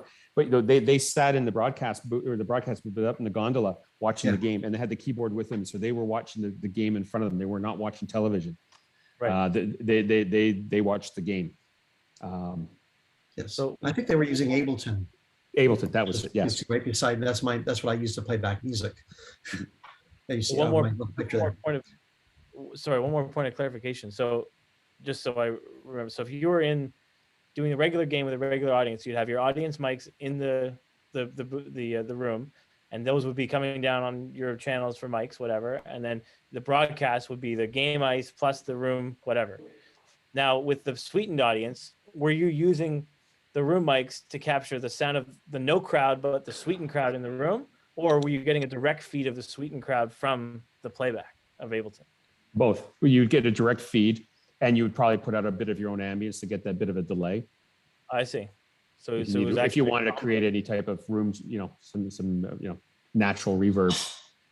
wow, that's actually really, honestly, that's awesome. That's really cool. That's my favorite thing I've heard. Yeah. And the best part is they didn't emulate the person banging on the glass. Right. That's right. Or that guy with the pen. Yeah. No, the two guys that did Edmonton and Toronto, it was fantastic. You just sat there and listened to it like, wow, this is really good. And they were doing 3 or 4 games a day. Wow. In the bubble, that's not easy. That's a long day. And no one will probably have the opportunity to do that job for quite a while, right? Like that's not a job anymore. No, but you know what would be interesting is I remember the last game I did before the pandemic, I was in Florida doing a Habs game, and Bob will attest to this. Well, maybe this year people go to games in Florida where the Panthers play, but there was 5,000 people at the game. And if some of those arenas, when they get nobody in the audience, they could really use that mixed in. Right? The best sweetening, just like because when I did TV shows, is when you mix the fake stuff with the real stuff, then the whole thing seems real. And I think some of those arenas really, I'm not sure if they are doing it, but they should. You don't want to hear 5,000 fans, 3,000 fans. It'll sound like a junior arena, and that's bad branding by the NHL. Maybe they'll do that in Arizona with their new arena. Maybe they'll bring that out. There's lots of people. I was just in Florida, and it's not 5,000 people anymore. Oh, finally, good for them. Yeah, well, they're number 1 in the East, right? So it was yeah. Well, but it was probably about half the arena was probably Leaf fans. So yes, Leafs were there. Yes, yeah. But for this thing, with the game I did was a tribute to Roberto Luongo, longtime goaltender, and I think they got 8,000 or 9,000 for that, and that was it. Well, I'm trying to think. You're trying to think. Sorry. No, I'm just trying to think what any of the arenas now that I've been to in the last 2 years that are the spectators are doing. The spectator base is doing better in a lot of the arenas now. I think hockey's got a pretty good product out there. So I think, I guess there's a few markets struggling, but the ones I remember traditionally struggling don't seem to be anymore. But.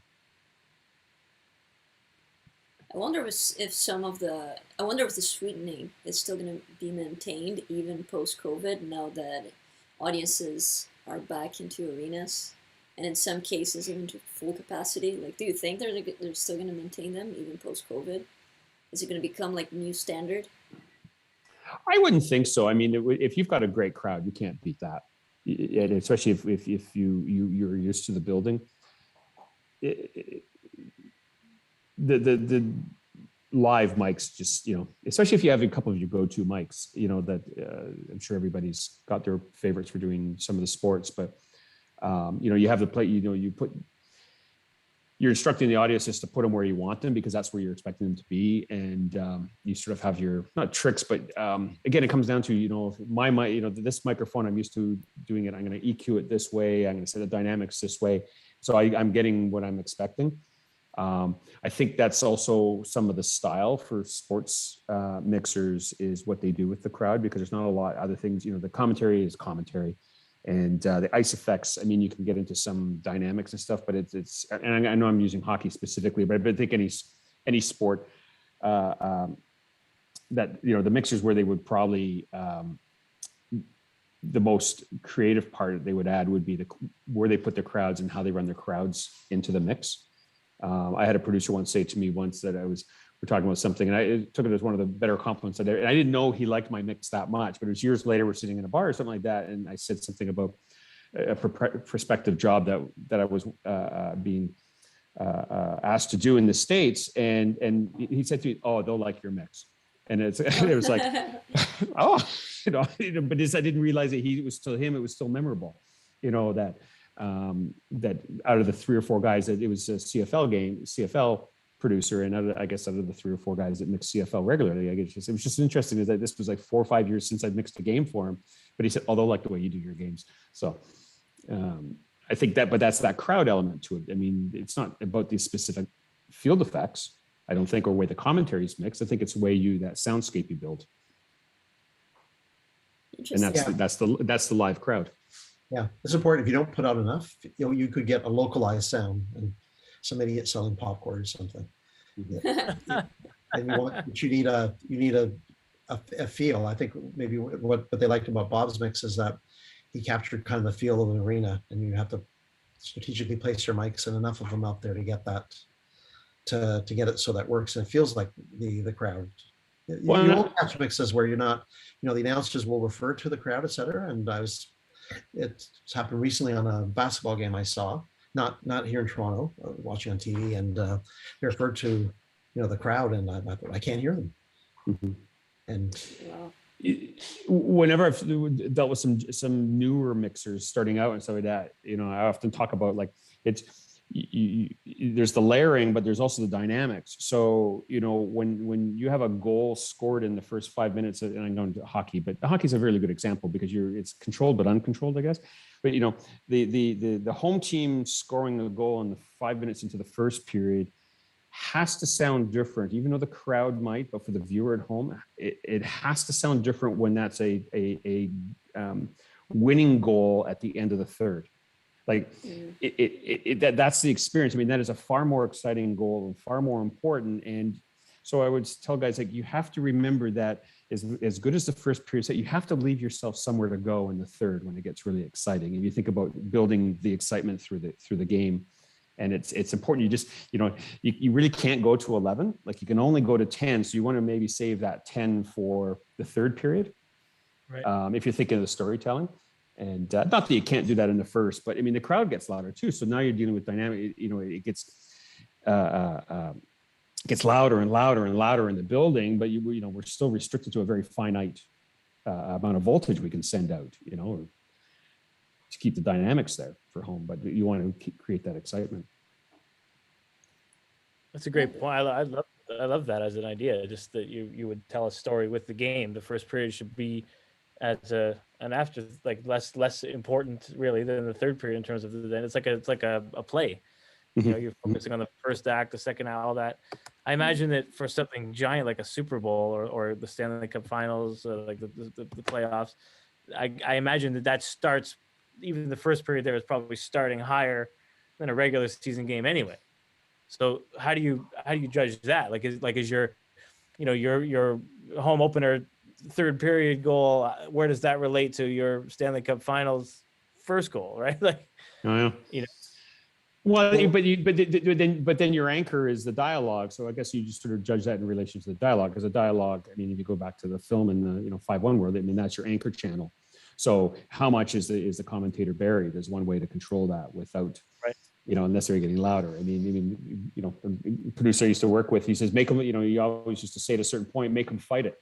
So when the play-by-play guy it's getting louder in his headset, you're causing him to be louder as well and shout a bit more, which sounds more, excitable because he's changed his voice from the first period, and that's they're responding to your mix. Yeah. I like that, Bob. Go ahead. So I was just going to say, we did a thing for, God, what's the Buffalo play-by-play announcer? Rick Jenneret. He just retired, and so I got to listen to hours of his old playback and stuff from the early. I guess he started in the 70s, whatever. The difference in audio quality then and where it's clearly the audience in the room is nothing. There's it's just an afterthought. There's one mic, and then as it gets progressively more modern, you hear his reaction to the room is different. And a lot of the time we get his isolated audio. We'd put our own crowd next to it. You would still hear the crowd even in just his single microphone too, right? I guess because the crowd in the arena, were they always in the top broadcast booth, or were they sometimes lower in the arena? They're always up top. They're always up top. Because you could still you heard a lot of, when he was speaking on his own, you'd still hear a lot of the crowd on that isolated microphone anyway. And again, like you said, the reaction of him was actually more like the arena is a reaction, whether he was being fed maybe an audio signal of the mix or something. But the 70s plays were crazy because you'd hear these ones where he's just completely clipping the microphone. He's so excited. but the audience is so subdued underneath it, and you kind of wonder what's going on, right? So we had to sweeten that, in post. Yeah, in the old Odd, at the beginning of my career, I did games in the old Buffalo Auditorium. It was very, very steep. Like if you walked up and down those stairs, you feel like you're going to fall over. And Right. So I'm not sure if anybody, but I try to remember where he would have been back then. I think he was kind of more separated from the crowd. I think he was in another booth. The visiting guys were in a bucket on the end of a balcony. Oh, really? Yeah, maybe Bob, you did some games back there. I think I did some splits there, but it was really unbelievable where they put them. You had to walk to where the railing was, and then the visiting announcers had to climb over railing to sit. Yeah, that's right. Yes. So when you mention the railing, now I'm picturing that. Yes. Yeah. And then I was doing, I think one of the first games I did was New Jersey, and the guys in New Jersey, I got the and so the camera shot and said, I spilt my drink. And of course, right underneath him is like all the other fans. But Rick and those guys were quite more separated. I don't know. It was a very loud building. I'm kind of. The Odd was, yeah.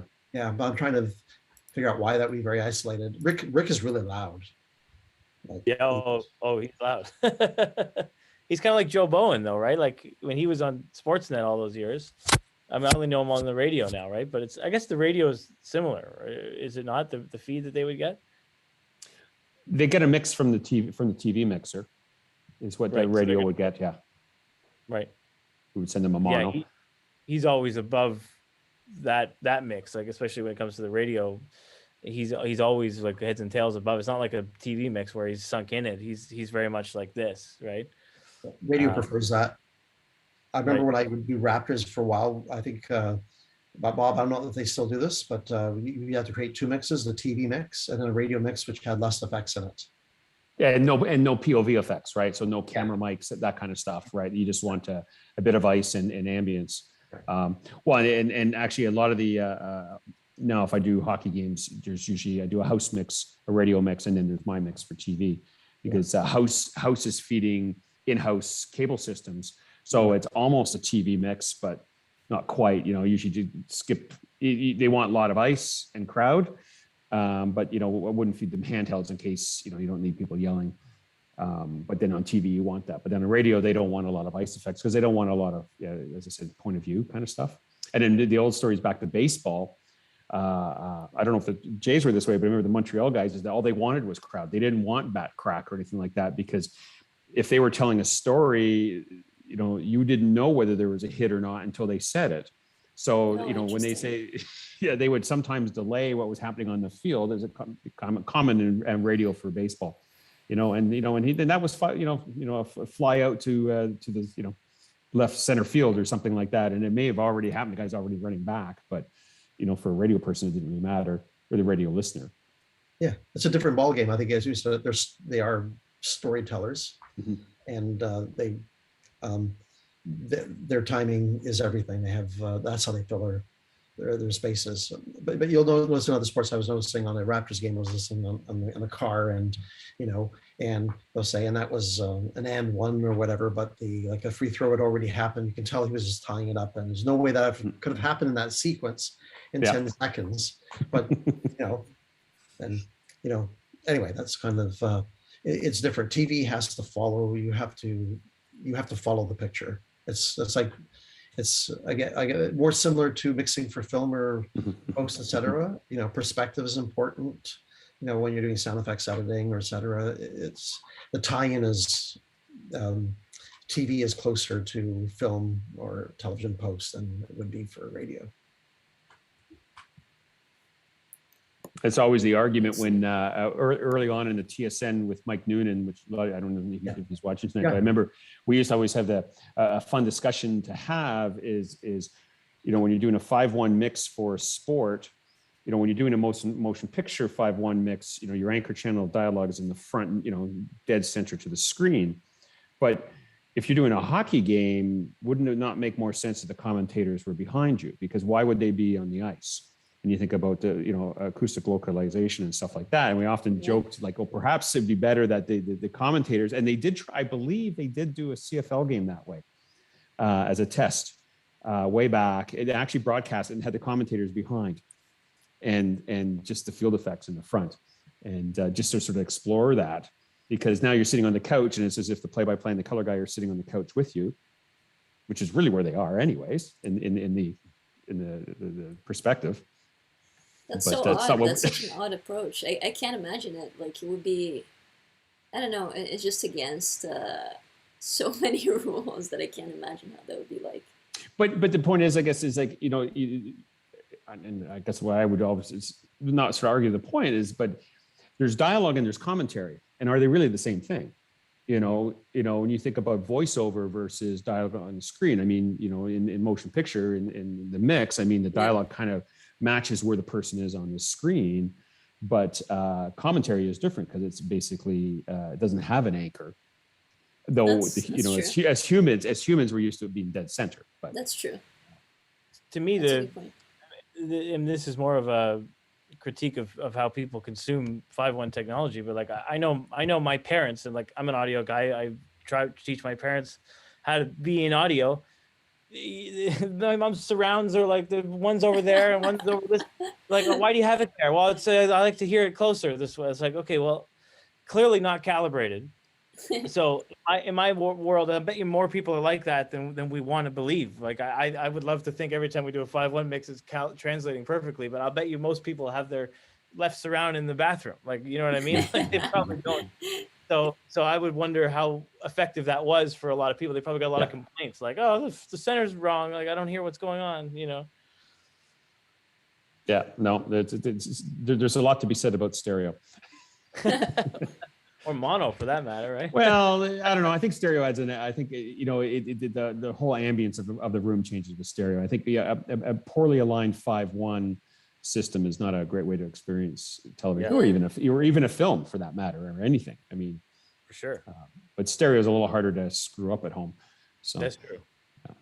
Though I've seen you know, when people talk about like the original, you know, stereo recordings when they were flying the Beatles records over here, and they were just going, well, let's put John and Paul here and George and Ringo over here. It's like, well, that's not him. And they got the drums here, you know, whether that was a stylistic thing or not, but that's what I was told people were doing. Like, they were just going, oh, let's just throw them one and one, and that'll be fine.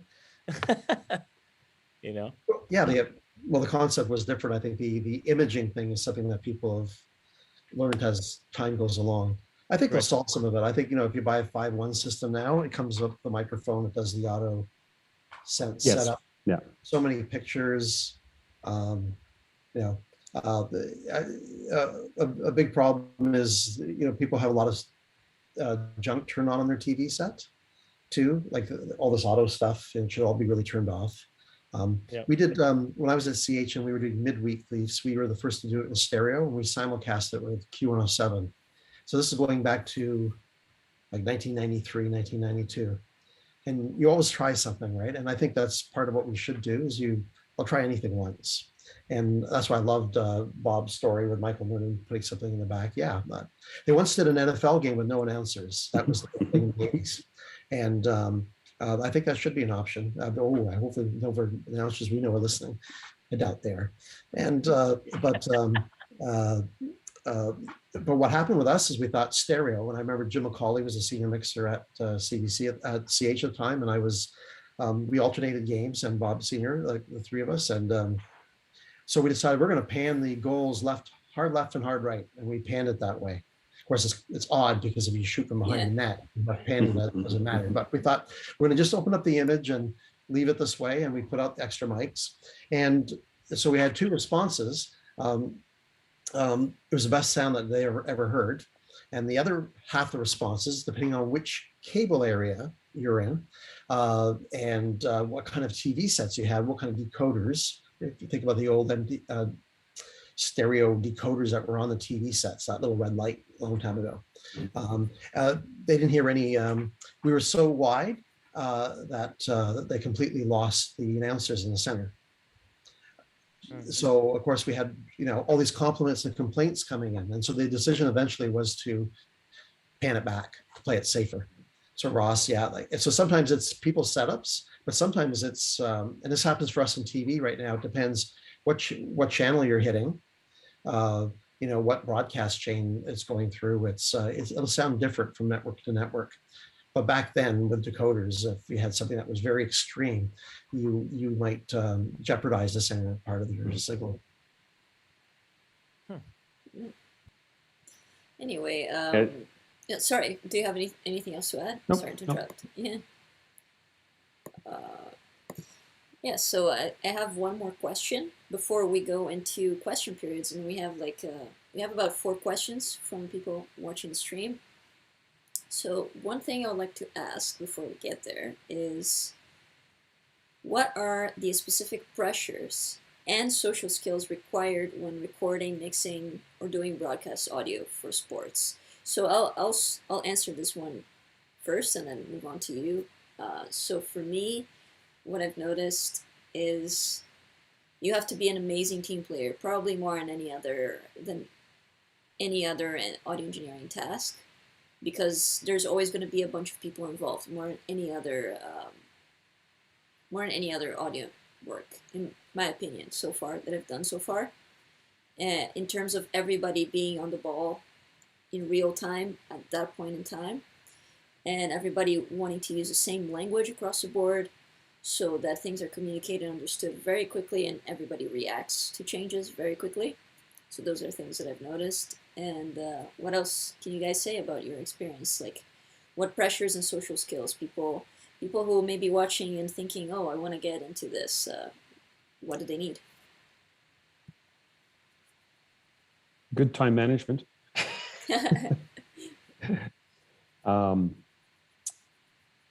Yeah, I think, I know in sports, in the live TV sports, I mean, you have to really love what you're doing, because it's, and I know a lot of people say this about other jobs, so yeah, but it can be quite thankless and misunderstood.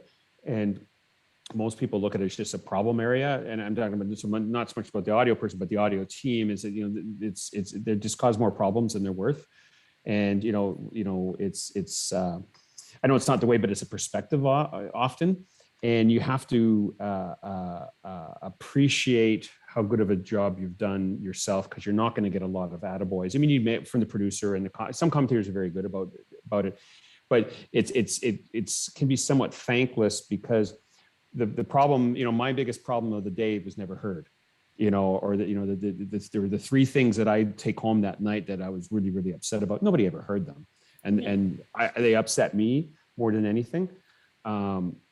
So you have to be able to get over that, because when you do have a really good game, not a lot of people will even say anything to you, and the struggle to get there some days is an insane day. I mean, so you have to be confident in your abilities and not be looking for praise, because it's not a job in the live sports world that gains a lot of praise on a day-to-day basis.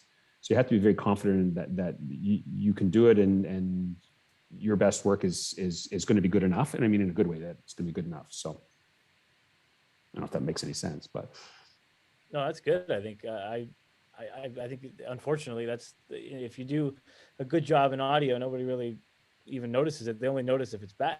If someone's talking about the audio, it's always bad. And I don't think that's just sports, though. I think that's also true of, like, oh, did you hear the way that song was mixed on the radio? Oh, I couldn't hear the dialogue in that movie. Oh, the sound effects were like, I think it's everywhere. But I think specifically in sports, it's more about the patience, because of how many people there are in a team. And just like we sort of talked about the Olympic stuff, like there are so many moving parts, and with any sports organization, it's you're dealing with, like, I remember one time we were doing a doc for the Winnipeg Blue Bombers, and we're following the practice, and, you know, there's 40 people on the field, and we were just following it and covering our player.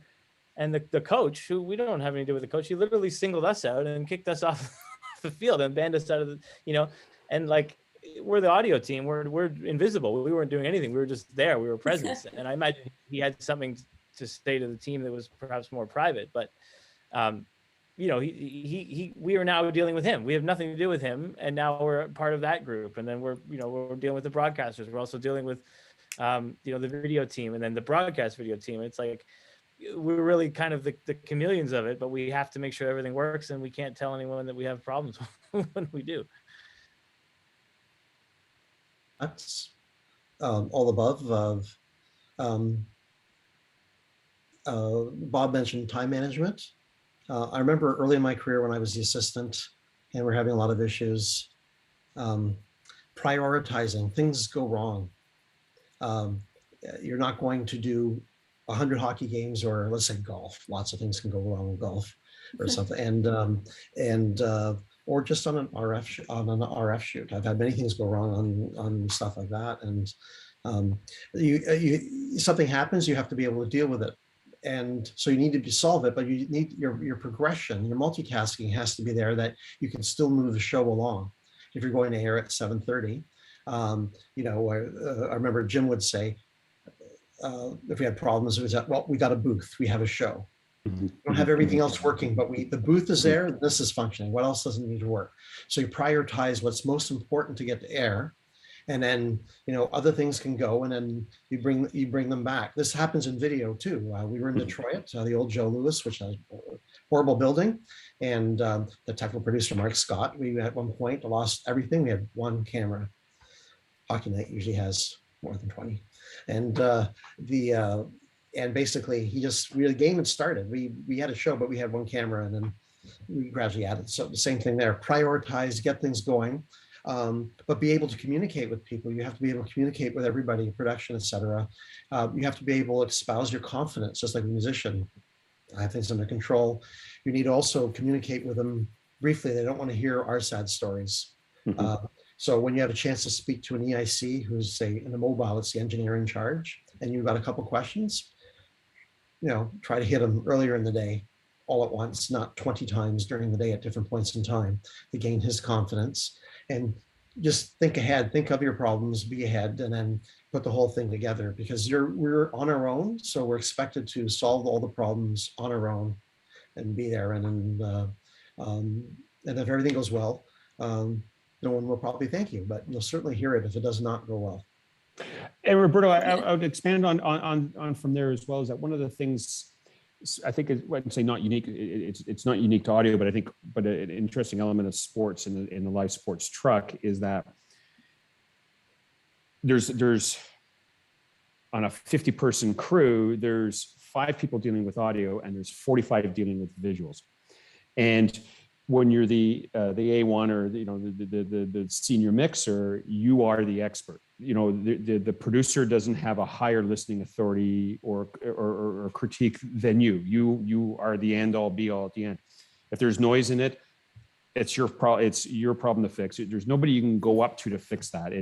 And even the engineers, you'll be, how often you'll be sitting in the audio room going like, do you not hear that? And the engineer, no. There's a problem, with the Maddie stream coming in, and you'd sit there and you'd say, and you'd point at the speaker and you say, do you hear that? So, but you're the person that the buck stops there, I guess, when it comes to certain audio things. And it's hard to, you either have to, people are going like, well, it doesn't sound that bad, and going, oh, it's really bad, because you don't know what's going to happen downstream when that's been up mixed and down mixed and stuff like that. And it's into that grandma's speaker at home. They're not hearing, that's all they're going to hear or whatever. And nobody else understands that. I know that sounds a bit of martyrdom, but you're the person that has the most knowledge in that area. And exactly. There's nobody down the line anywhere in that path where the audio travels that knows more about it than you, except for maybe another audio person. But there is nobody in that trail. That other audio person, if they're listening, chances are is at home. The master control person is only listening for dropouts. They're not critiquing the mix, kind of thing. Maybe loudness is all they're looking at, and some, metering. But green light going up and down. No, exactly. Maybe. So it's. I like to think you're the last gatekeeper on it, because the next stop is at home. Yeah, actually, it's interesting that you just mentioned there the next step is at home, because somebody asked that question for the question period. Like literally right now, somebody sent that question. So we'll get to that soon. Move on, continue with what you're. No, that's it. That's all I want to say. It's just that, often, you are the expert, and they're looking to you to be to the last call. Is that good enough to be on air? Yes, it is. Yeah. And once you've done it long enough, though, I think, Bob, I'm going to point back to something that you said earlier, or I think Ross did too. Like, you're hired and they're sending you on a show to do something. Well, you've kind of earned their trust, because basically in the end, if you don't do that job and it's time to go to air and you don't know what you're doing, they're going to have nothing, and they won't know till you're not there for the open. like we're left alone. You're left alone. You're given the responsibility to deal with this yourself, and but that leads to producers requesting you and saying, you know, I trust this. I know that Bob or Ross or myself or others will deal with this issue. You know, my announcers will sound fine after. I'm not going to get complaints after. On and on. I'll meet the specs. I won't put the mics in the wrong spot where the NHL's players are upset, or the referee is upset that you put a microphone in the wrong spot. Happens, by the way.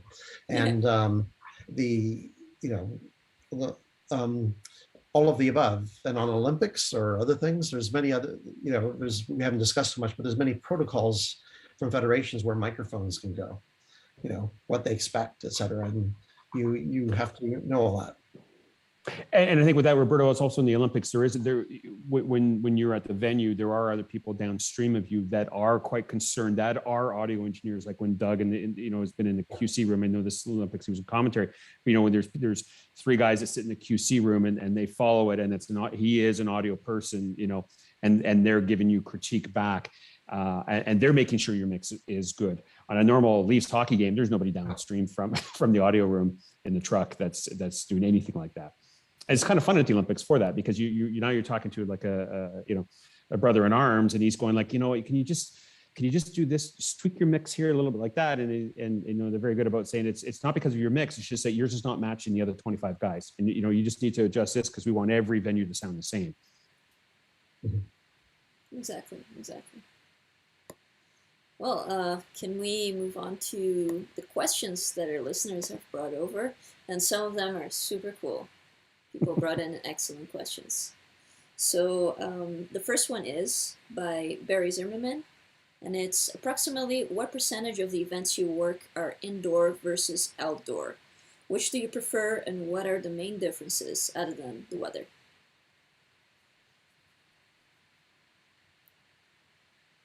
I'd say 50-50, indoor, outdoor. It's very seasonal too. I mean, winter's, you know, in the winter, you're doing a lot more indoor, obviously. Baseball, football, MLS, all that kind of stuff. In the summer is obviously outdoors. Outdoors is always my preference, other than the wind.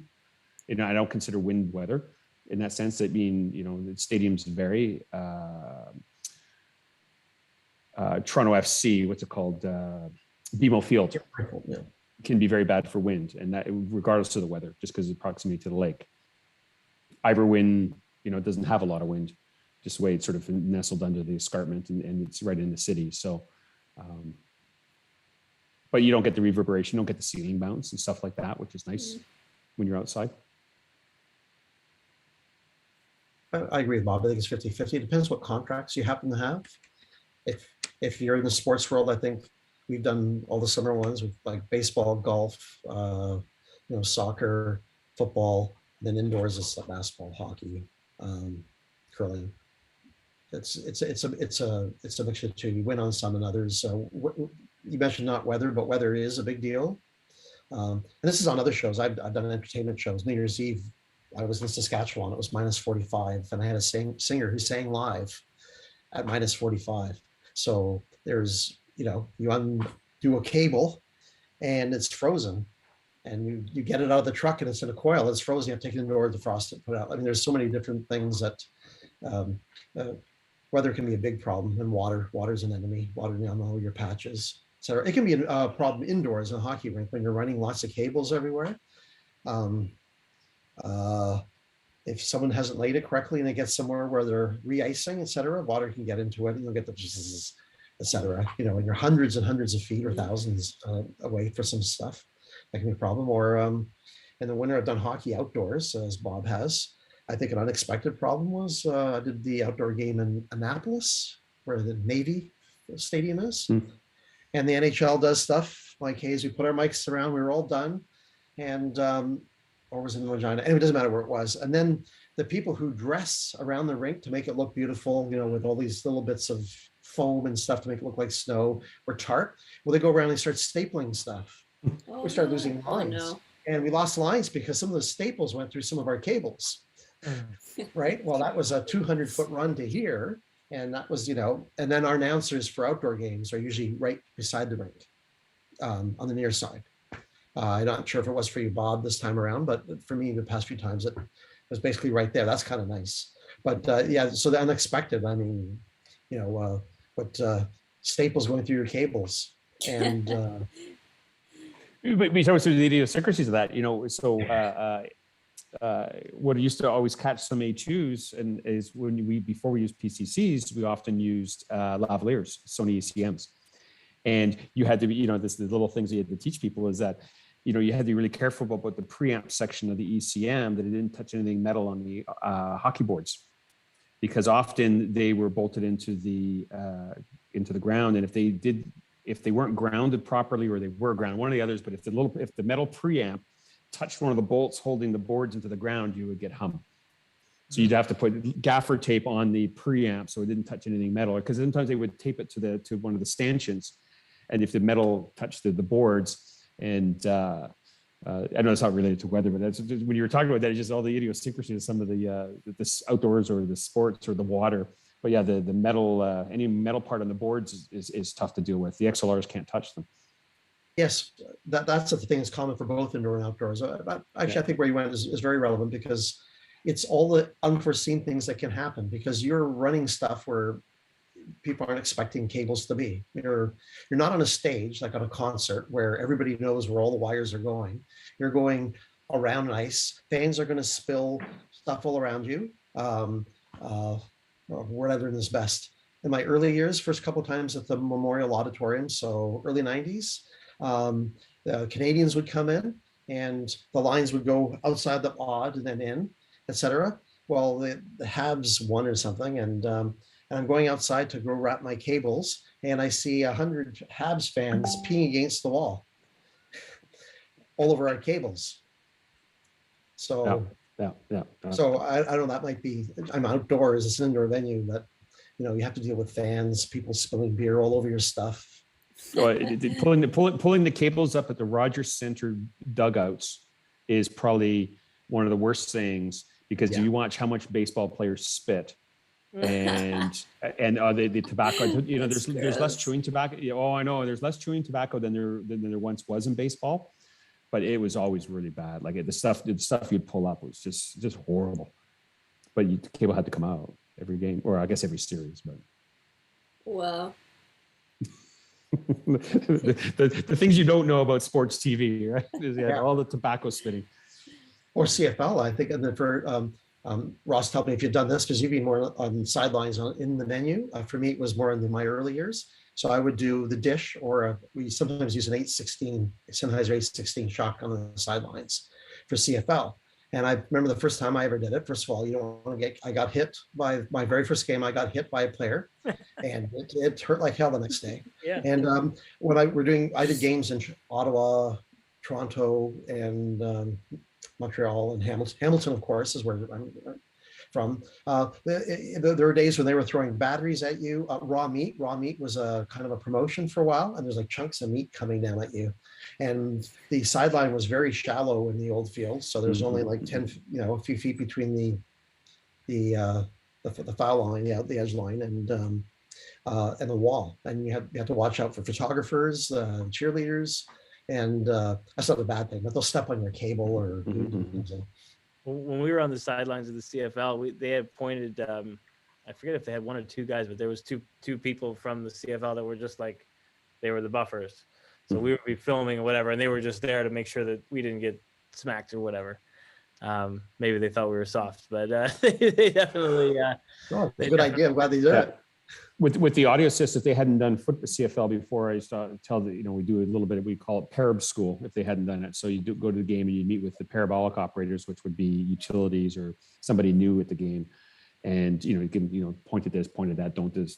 But I used to always say, always be aware of your surroundings, because you need to leave yourself an out if the players are coming towards you. And the most common thing, because they would have headphones on, is you'd go to get, because they were very mobile being on foot, they would go and get ready for the next play, and then the golf cart would come in behind them, the camera on the cart, and come in behind them. And you said, just be conscious, because you may think that you have room behind you to step back, but the camera's now moved in behind you, and if this player comes towards you, you got nowhere to go. And just be aware of your surroundings and leave yourself, I always just say, leave yourself an out, so you have the ability to step aside when a player is coming towards you.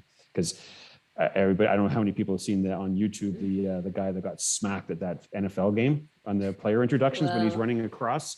I don't even see his glasses ready to fly. And he's A2'd for me a couple of times. I've met him. So, but yeah, he was hurt pretty bad. So. Oh. Great tip for A2s there, for the A2s watching. Keep that tip. So the next question is, do they use instant replay device or PC-based system?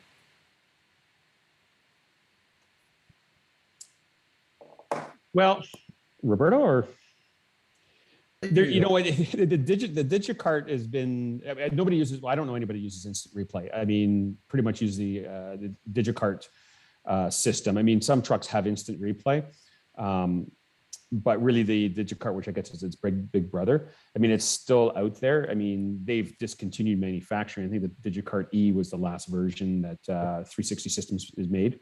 I think they wanted to get out of the business, which is unfortunate because they revolutionized television with the Digicart when it came out in the 90s. Like it was, and then became, I don't know about outside North America, I assume, but in North America, it was the standard. I mean, we used cart machines until the Digicart came out. I hated cart machines. Oh, Absolutely hated them. They wouldn't queue properly, and you know, the guy from Philadelphia, I won't mention his name, would show up with 50 of them, and you know, or I did WWF for a while. I'm sure you did, etc. They had cassettes, you know, to queue stuff for the winner and stuff. By the way, we all know who the winner was. Mm-hmm. I had the list anyway. But at one point, I think I talked to Digicart because a lot of people were showing up with USB keys, etc. It was very difficult to handle. And then Shirley, my exec producer for Hockey Night, well, he would run a ton of music. I'd have 100 cuts of music, and I'd have cues. I'd like verse ins with vocals, without vocals, chorus ins with vocals, without vocals. And so I found I couldn't do that with the Digicart. So I went to Soundplant for a while, and then I ended up with Ableton pad, because I would get the color keys, and it was just quicker for me to edit and do stuff. But so I know a lot of guys are using some of their own little systems like QCart, or I think a lot of the ESPN guys for a while were using Sound App Q. They were using, no, that was a few years ago. They were using them on iPads, because ESPN has to run two different sets of music, one for live and one for the play it louder. Like the licensing doesn't work for when they replay their stuff, so they should record a second mix with different cuts of music. But yeah, there's all these different apps for 15, 20 bucks, etc. For me, Ableton was fine because I'd have 64 keys and I could scroll and I could get to where I needed to be. I was going to point out is what's interesting behind Roberto is that's a key cube. Is it called a key? But that's an Enco, right? It's over your left shoulder. Left shoulder. Is that an Enco or is that an Ableton keyboard? That's my Ableton keyboard. Oh, okay. It looks very much like what's popular is Enco out of Detroit, Michigan. Actually, I'm not sure the Detroit, but Enco, which is a radio system. They run. They've built a system for Bally Sports, which was previously known as Fox Sports, which is their DAD system. It works very well. It's a broadcast level server, playing back the music. I use Ovation. That's what I travel with, is a small Ovation system from Mergin. I'm a little concerned about using consumer on a broadcast show. It took me a while to decide what to buy. I've seen some cheaper systems out there, and Ableton is nice. It's that much higher of a standard. Much like merging technology, I just wanted something that, should it fail on air, at least I'm not saying, well, it was because I brought my own gear. Like the tough thing in the sports world is that the producer showing up with a USB stick with WAV files and said, here's the music. But nobody actually supplied any gear that can play music off a USB WAV file, and we're expected to deal with it. So you're either transferring it real time or whatever you're doing to a Digicart or whatever, but everybody's kind of traveling their own stuff a little bit more now, their own gear. I wanted something that, at least if it died, I could say, well, it's, this wasn't something I bought off eBay. I have actually, a broadcast level device, made by Merging, that the manufacturer will, at least if I have a problem with manufacturers, I can have a decent enough excuse to say, like, well, Merging doesn't know what happened, but, last thing I want is an email notification playing out on air, so. Yeah, exactly. Oh, your mic's off, Roberto. Well, I agree that that's actually something I think I've caught myself with that. I use Dante Via. I also have Dante sound card because I have Pro Tools on my laptop as well. I do sometimes some sound effects and stuff. I do some sound design live, and but Dante Via allows you to control which app goes out, and I think that's a great idea. Ovation Instrumentus at CBC internally we use Spot On. I think we were looking at one point of at Ovation, but I think a lot of us favored it. I can't remember what the decision was, and that could change in the future. But Ovation is definitely really better. I did never really like the DAD system. I think some people did, but the biggest changer really was the DigiCart when it came out. It was, unfortunately, we just couldn't reliably continue getting cuts from people, on that. But to be able to just hit play and it would reliably work, etc. That was. It was a game changer because for anybody who was using carts when the DigiCart came out, like it just changed the job in the audio room. Like it was probably I'd say, other than digital mixing boards, it might have been in sports world one of the greatest developments in the last 30, 40 years in the room. Yeah, for sure. I remember we wanted to get one. CH had carts, and we had a 2-track machine, which is even worse. Right? Can you imagine this queuing, looking at a little. But every audio room in the truck had a 1/4 inch and cart machines, and you always had the 1/4 inch laced up as a backup. Yeah. So when I think the DigiCart came out, I remember seeing it. I think Paul Patno was a TP at the time. He was telling me, "Oh, you got to look at this thing." And so we were supplying trucks for the Sabres, and Jay Willis was the mixer, I think, at the times, and still is occasionally. And I tried to buy the DigiCart, and I couldn't get it. I can say this because the people who were at CH, and that place really doesn't exist anymore anyway. And Jim and I and Bob, we wanted a DigiCart. So I went to Jay. I said, "You got to get this. You're going to be able to do this, this, and this." And they asked for it, and then it got in the truck, and we got our DigiCarts. And they loved it. And then we used to make copies of Bernoulli drives, etc. But I think the last time that we were sending audio guys out, when Rogers came on board, I remember making Bernoulli discs for Rogers for the new Hockey Night music in like 2014 and 15. And we had a hard time buying Bernoullis or whatever zip disc. Sorry, I was thinking Euphonics. They were using Bernoullis before. Oh, even earlier, yes. But even a zip disc, you used to be able to buy 10 for, $10 or something, and it was costing like $25 for one somewhere on Amazon. So, and then, All next right. question. Yeah, we have another question. This one's very interesting to me because I've worked with video games before. And this question is, what are your thoughts on esports? Have you ever mixed them? Like, I suppose that it would be easier because you have, you're dealing with gameplay, so you're dealing with the audio coming out of the computer instead of, all these mics, the PA system, and you'd only have the audience plus the audio coming out of the computer straight up.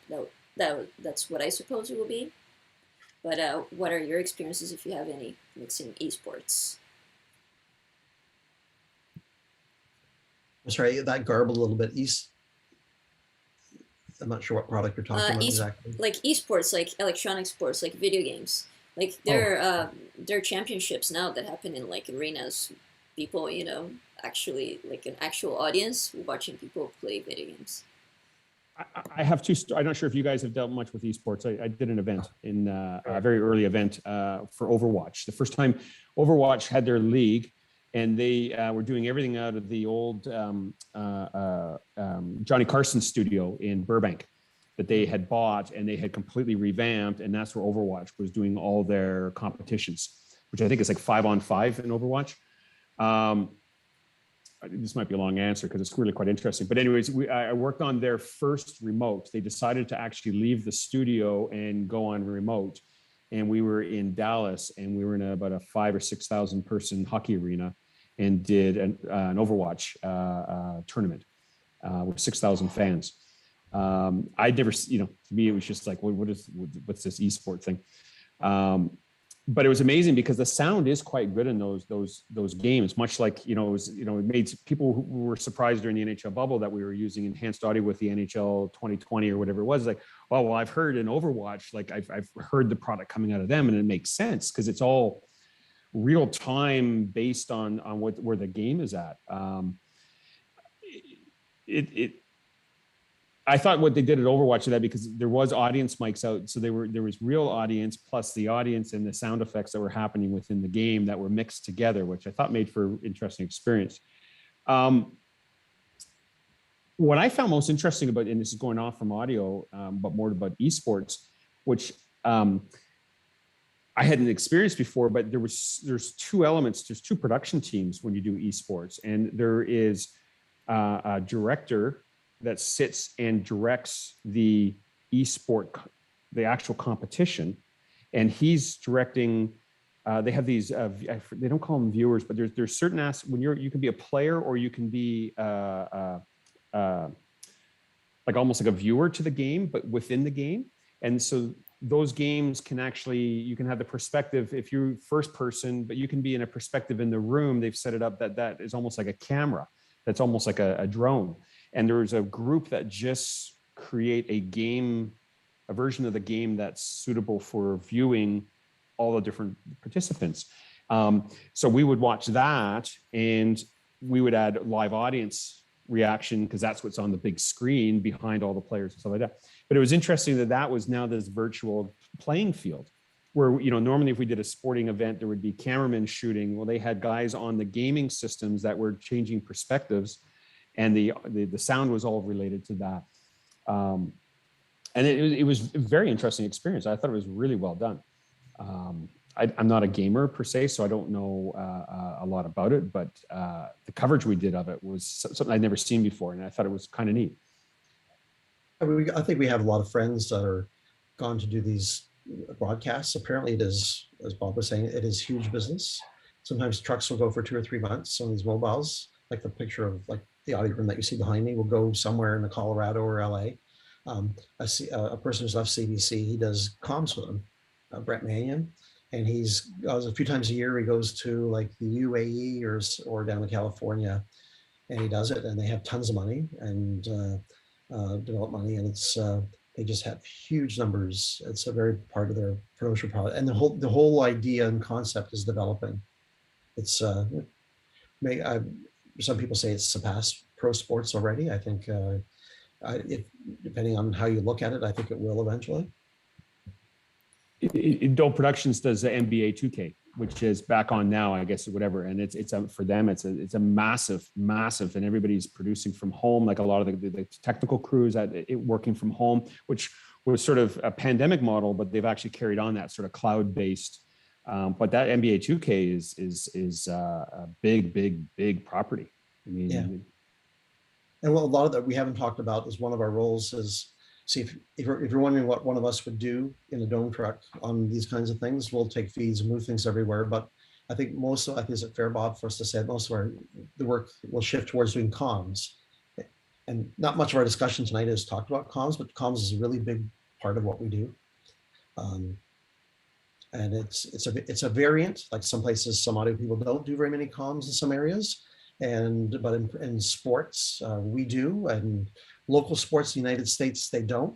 I've had to help them many times, but network sports, like all the NBC or ESPN guys, they can do comms really well. So it's an uneven thing, but I want to point out that, so gaming engine and stuff like that, if we're in a truck and we're doing anything like that, I don't think we're going to do, I think our role would just shift more to, accommodating the production, which includes comms.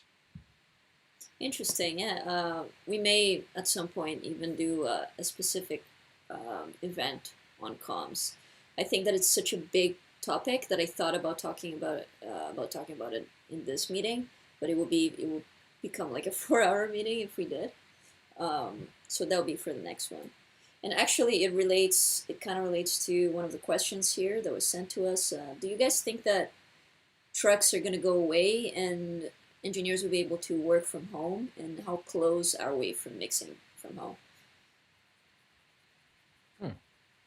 I think even just looking at my buddy Doug McClement, in music world, he's got the truck, and he's saying that his truck gigs are even like a third of what they used to be, in terms of people just saying bring the mobile pack instead of being a truck. There's less budget to bring out the giant mobile, right, for independent events. Now I think for broadcast, I don't know how they would be able to mitigate the necessity of needing a truck, because most, like, especially in the States, when looking at like the ESPN trucks, they have the audio department is usually just stuck in the little corner in the back, like in a little separate room in the back.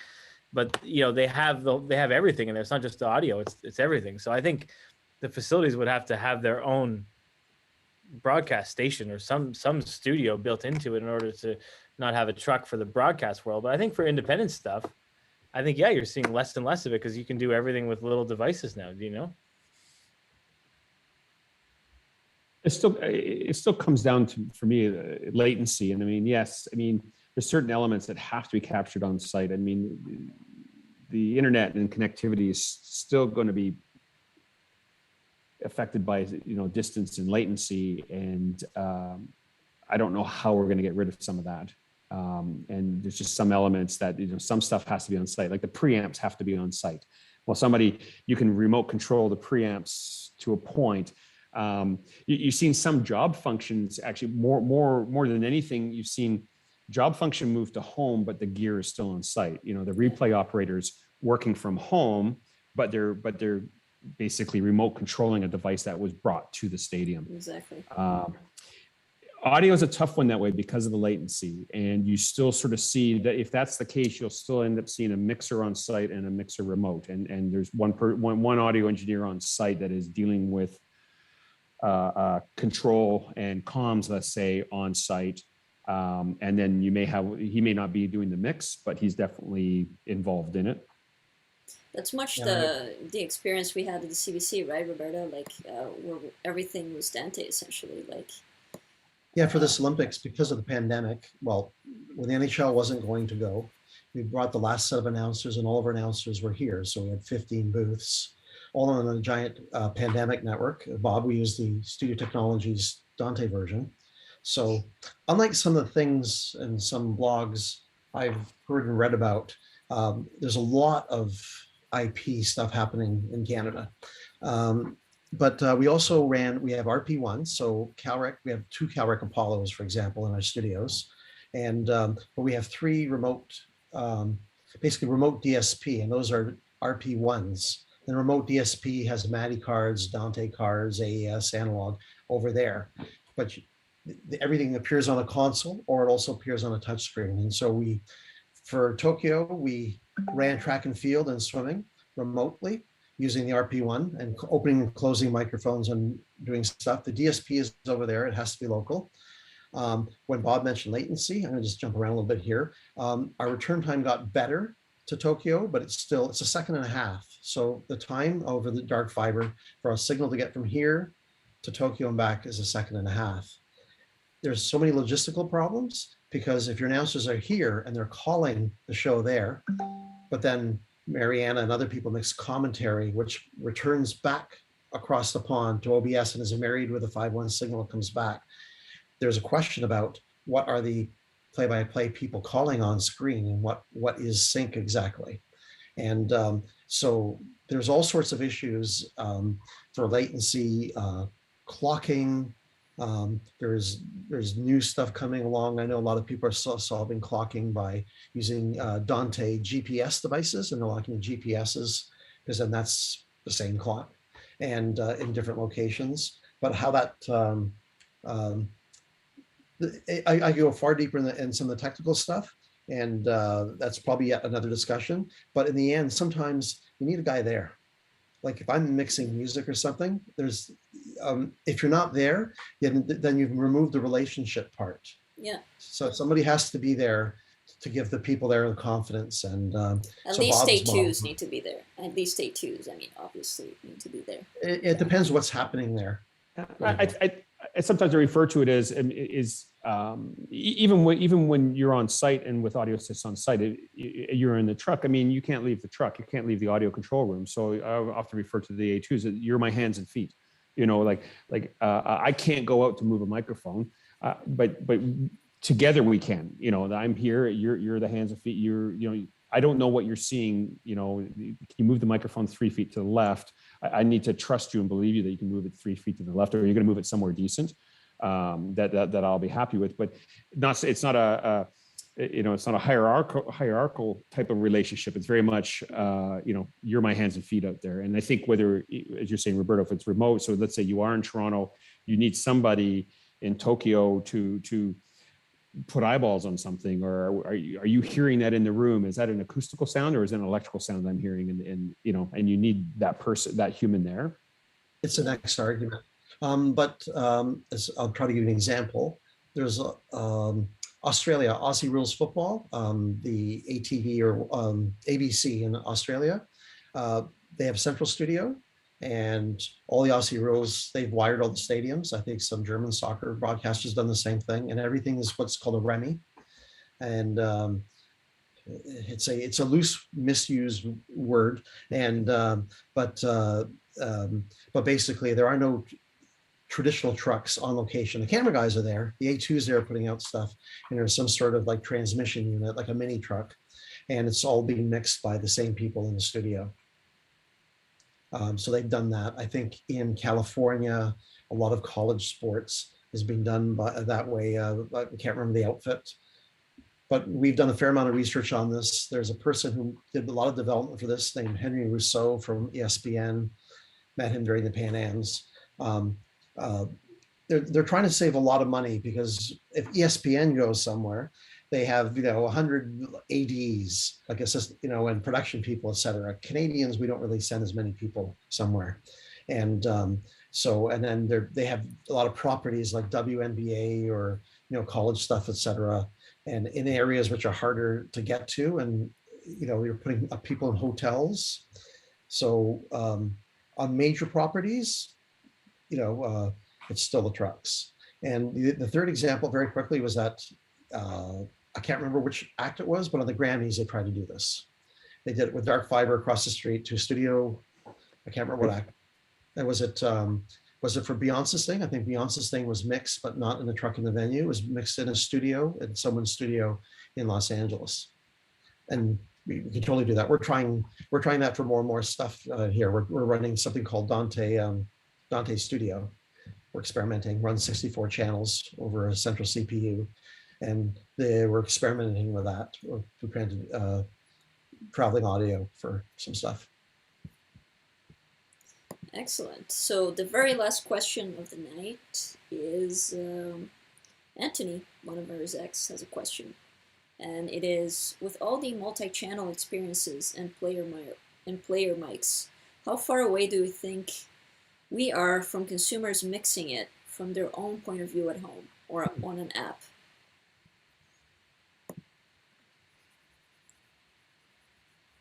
It's probably there now today if somebody wanted to sponsor it. I mean, with the 5G stuff that that you can see the I don't know what's properties. I know the Montreal Canadiens is one where you can watch on your phone and watch any camera you want. I imagine. I know when we do those, some of those have been done. We do send a lot of different audios to them, but I think the individual mics will be interesting because somebody's still going to need to turn them on and off. Like with the player mics, anything we do with player mics has to be approved by the league before it gets on air even live. Like we're not allowed to use the mics live. But I would think so. I mean, like I said, it might already kind of be there with the 5G stuff. You're just starting to see emerge but it's a selling point. If you buy a Bell, you can only get that Bell 5G Montreal Canadiens on a Bell phone. You know what I mean? Yeah. That's not it's a selling feature. I think the same thing with Rogers. I'm not sure what property Rogers is doing it with. Maybe it might be baseball. I don't know, but I would wonder. Oh, sorry. I was going to say, if there's money to be made, somebody's going to do it. So I would wonder what and not to be cynical, but I wonder what the desire would be. Like I would imagine that once an audience member sort of realized how much work it actually is to do this job, they probably would be like, all right, that's pretty good for 5 minutes. Yeah, okay, let's go back to the broadcast. Like, I think it Yeah. would just be a reality check more than anything. So I I wonder agree. what the desire would be. I agree with you too, Ross. I think it might be a novelty. Then I think it would lose its appeal after a period of time, unless there's something specific. Unless you have a player that you were in love with, and then that you just wanted to watch the camera and listen to his microphone for the whole game. That'd be about the only time I'd think that somebody would stick with it. It's pretty stalker, right? Yeah. Well, that would come across at the last finals I was invited to a discussion with Tim Dunn is the main mixer for NBC, and he had someone from the NHL there, and they talked about player tracking. And he said, what can we do with this for audio? He said, this is open to discussion.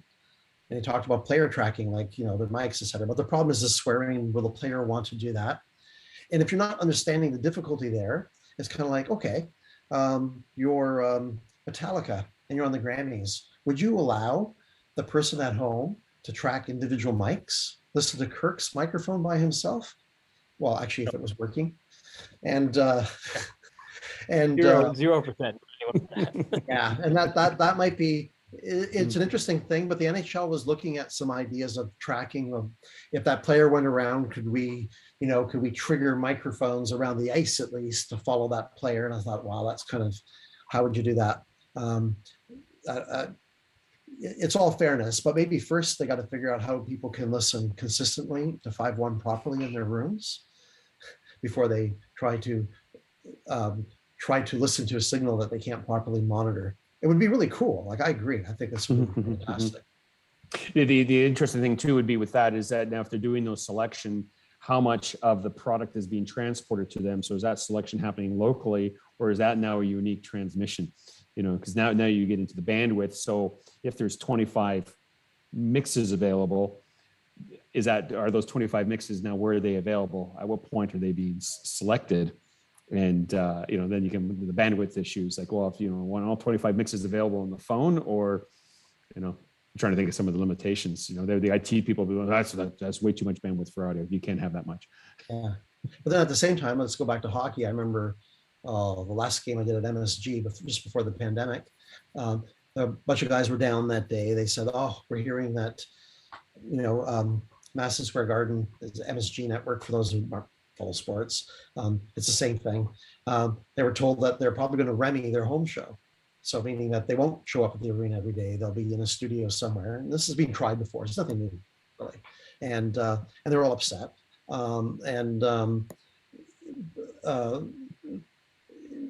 So you want to kind of reduce everything on one end, but then you might want to add a complexity that you may not want to pay for it, because really our day is pretty busy. So the more mixes you make us create, sometimes with inconsistent equipment from, like, how often, Bob, have you been told I'm going to go to Phoenix, I'm going to be in this mobile video group truck, and you prepare for it and that truck doesn't show up, or it's 2 hours late. And the console's different, the intercom is half the size, the game time hasn't been changed, and how do you meet all the specs, right? Like at CBC, yeah, we have CalRec Apollos, for those who don't know, it's 1100 input console, and with a zillion outputs in a studio, and some dome trucks have that, and lots of incredible American trucks have that, Game Creek, Amazon, and others. But that truck is not necessarily there all the time. So are their production going to pay for a consistent facility to do something that complex every game? I don't think so. Yeah. Unless it's sponsored. And it comes back to the sponsor thing. Exactly. I was going to say, when you talk about the mixes now, since the pandemic, a standard hockey game now is a day from hell. Like just doing a home hockey game, it's a little better now that some of the visiting teams are traveling. But it's you go in, if you're the only truck, you're going in at 9 a.m. for a 7 o'clock game. So you've worked 10 hours without a break, and literally without a break. There's no chance to eat. There's no chance to get out of the truck, and it's 10 hours straight setup and patching in a truck nonstop for 10 hours. Then the game starts. And the most of it, when you probably talk to the guys, Roberto, the day is just crazy now. And you're doing for a show like that, I'm doing 2 5.1s probably 4 stereos, at least. Yes, so there's 6 main mixes being done in the truck simultaneously. 2 for the NHL, 2 for the visiting team, 2 for the home team, plus what you're feeding radio, plus what you're feeding house. And then there's comms on top of that in your day. And comms to all those locations. So that the director in Nashville wants to be able to talk to his 3 cameras that are passing through your room, and the headset to be for the player on the bench to be interviewed is going through your console. So you're actually doing 3 shows in one now, and it's the day is it's exhausting. I haven't worked that hard in a day, and you literally patch for 10 hours.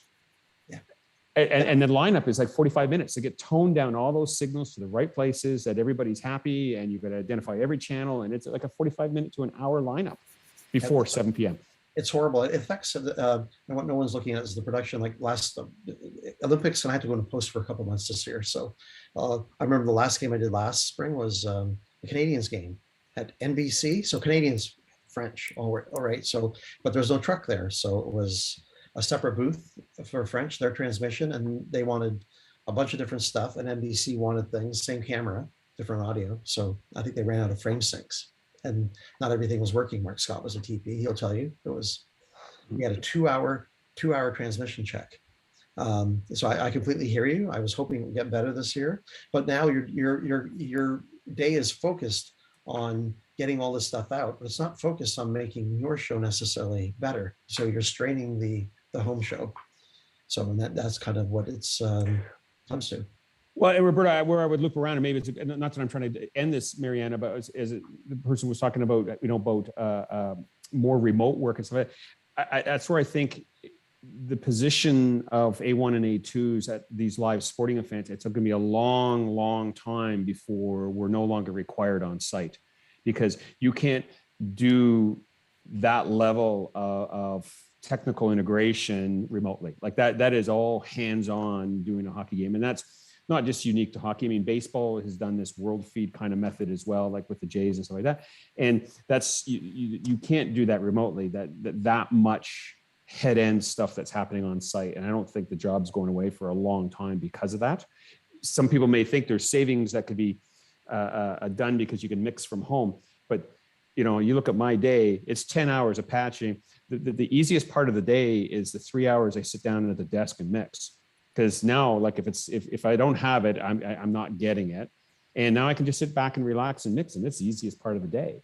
I could do that remotely. I could, bring in one of the audio systems to do it. But that 10 hours of troubleshooting and patching is where all the expertise is nowadays, especially and specifically with live sports, because that's your true expertise. And I think Roberto, even going back further to something you said earlier, is that there's that trust. You're on, often on the live sports, especially at the national level, you're there because they believe you can do it, and they believe that they'll know you'll get it done, and you'll complete the job. And if you're remote, that's just not going to happen. I would love it. So I could do the 10 hours of setup, and somebody could mix it at home, and I'll just sit down for 3 hours and watch the game in the truck. Yeah, exactly. Well, I think that's about it for today. We don't have any other questions that I've seen so far. So I'd like to thank you all so very much for taking the time to be here and to spend 2 hours of your time talking about your experiences and inspiring the next generation of engineers to potentially follow the same path as you. Thank you very much, and I would also like to thank, on behalf of the AES, our amazing sponsors, Solotech, Gear Audio, Sonotechnique, Bell Media, YSL Pro, Electrosonics Canada, BRTB, Global USS, Adamson, Leo Consoles, avshop.ca, Q5X, and our supporters, Ryerson University, now called Toronto Metropolitan University, Professional Sound, Sheridan, and of course, our overall AES International Organization. So thank you very much to all of you, and enjoy your amazing evening, guys. Nice to meet you guys there. Nice to meet you too. Nice to meet you as well. I'm coming for the playoffs. Okay, I'll meet you. you're gonna let me in the back, right? Of the Rogers Center or the Scotiabank? No, it'll be in Florida. Ah, fine. I'll come anyway. It's fine. Even better. All right. I'm Thanks so much, serious, so Mitro. I'm coming. Sure. Have a good night. Bye. Good Night. night. All right, cool. So now it's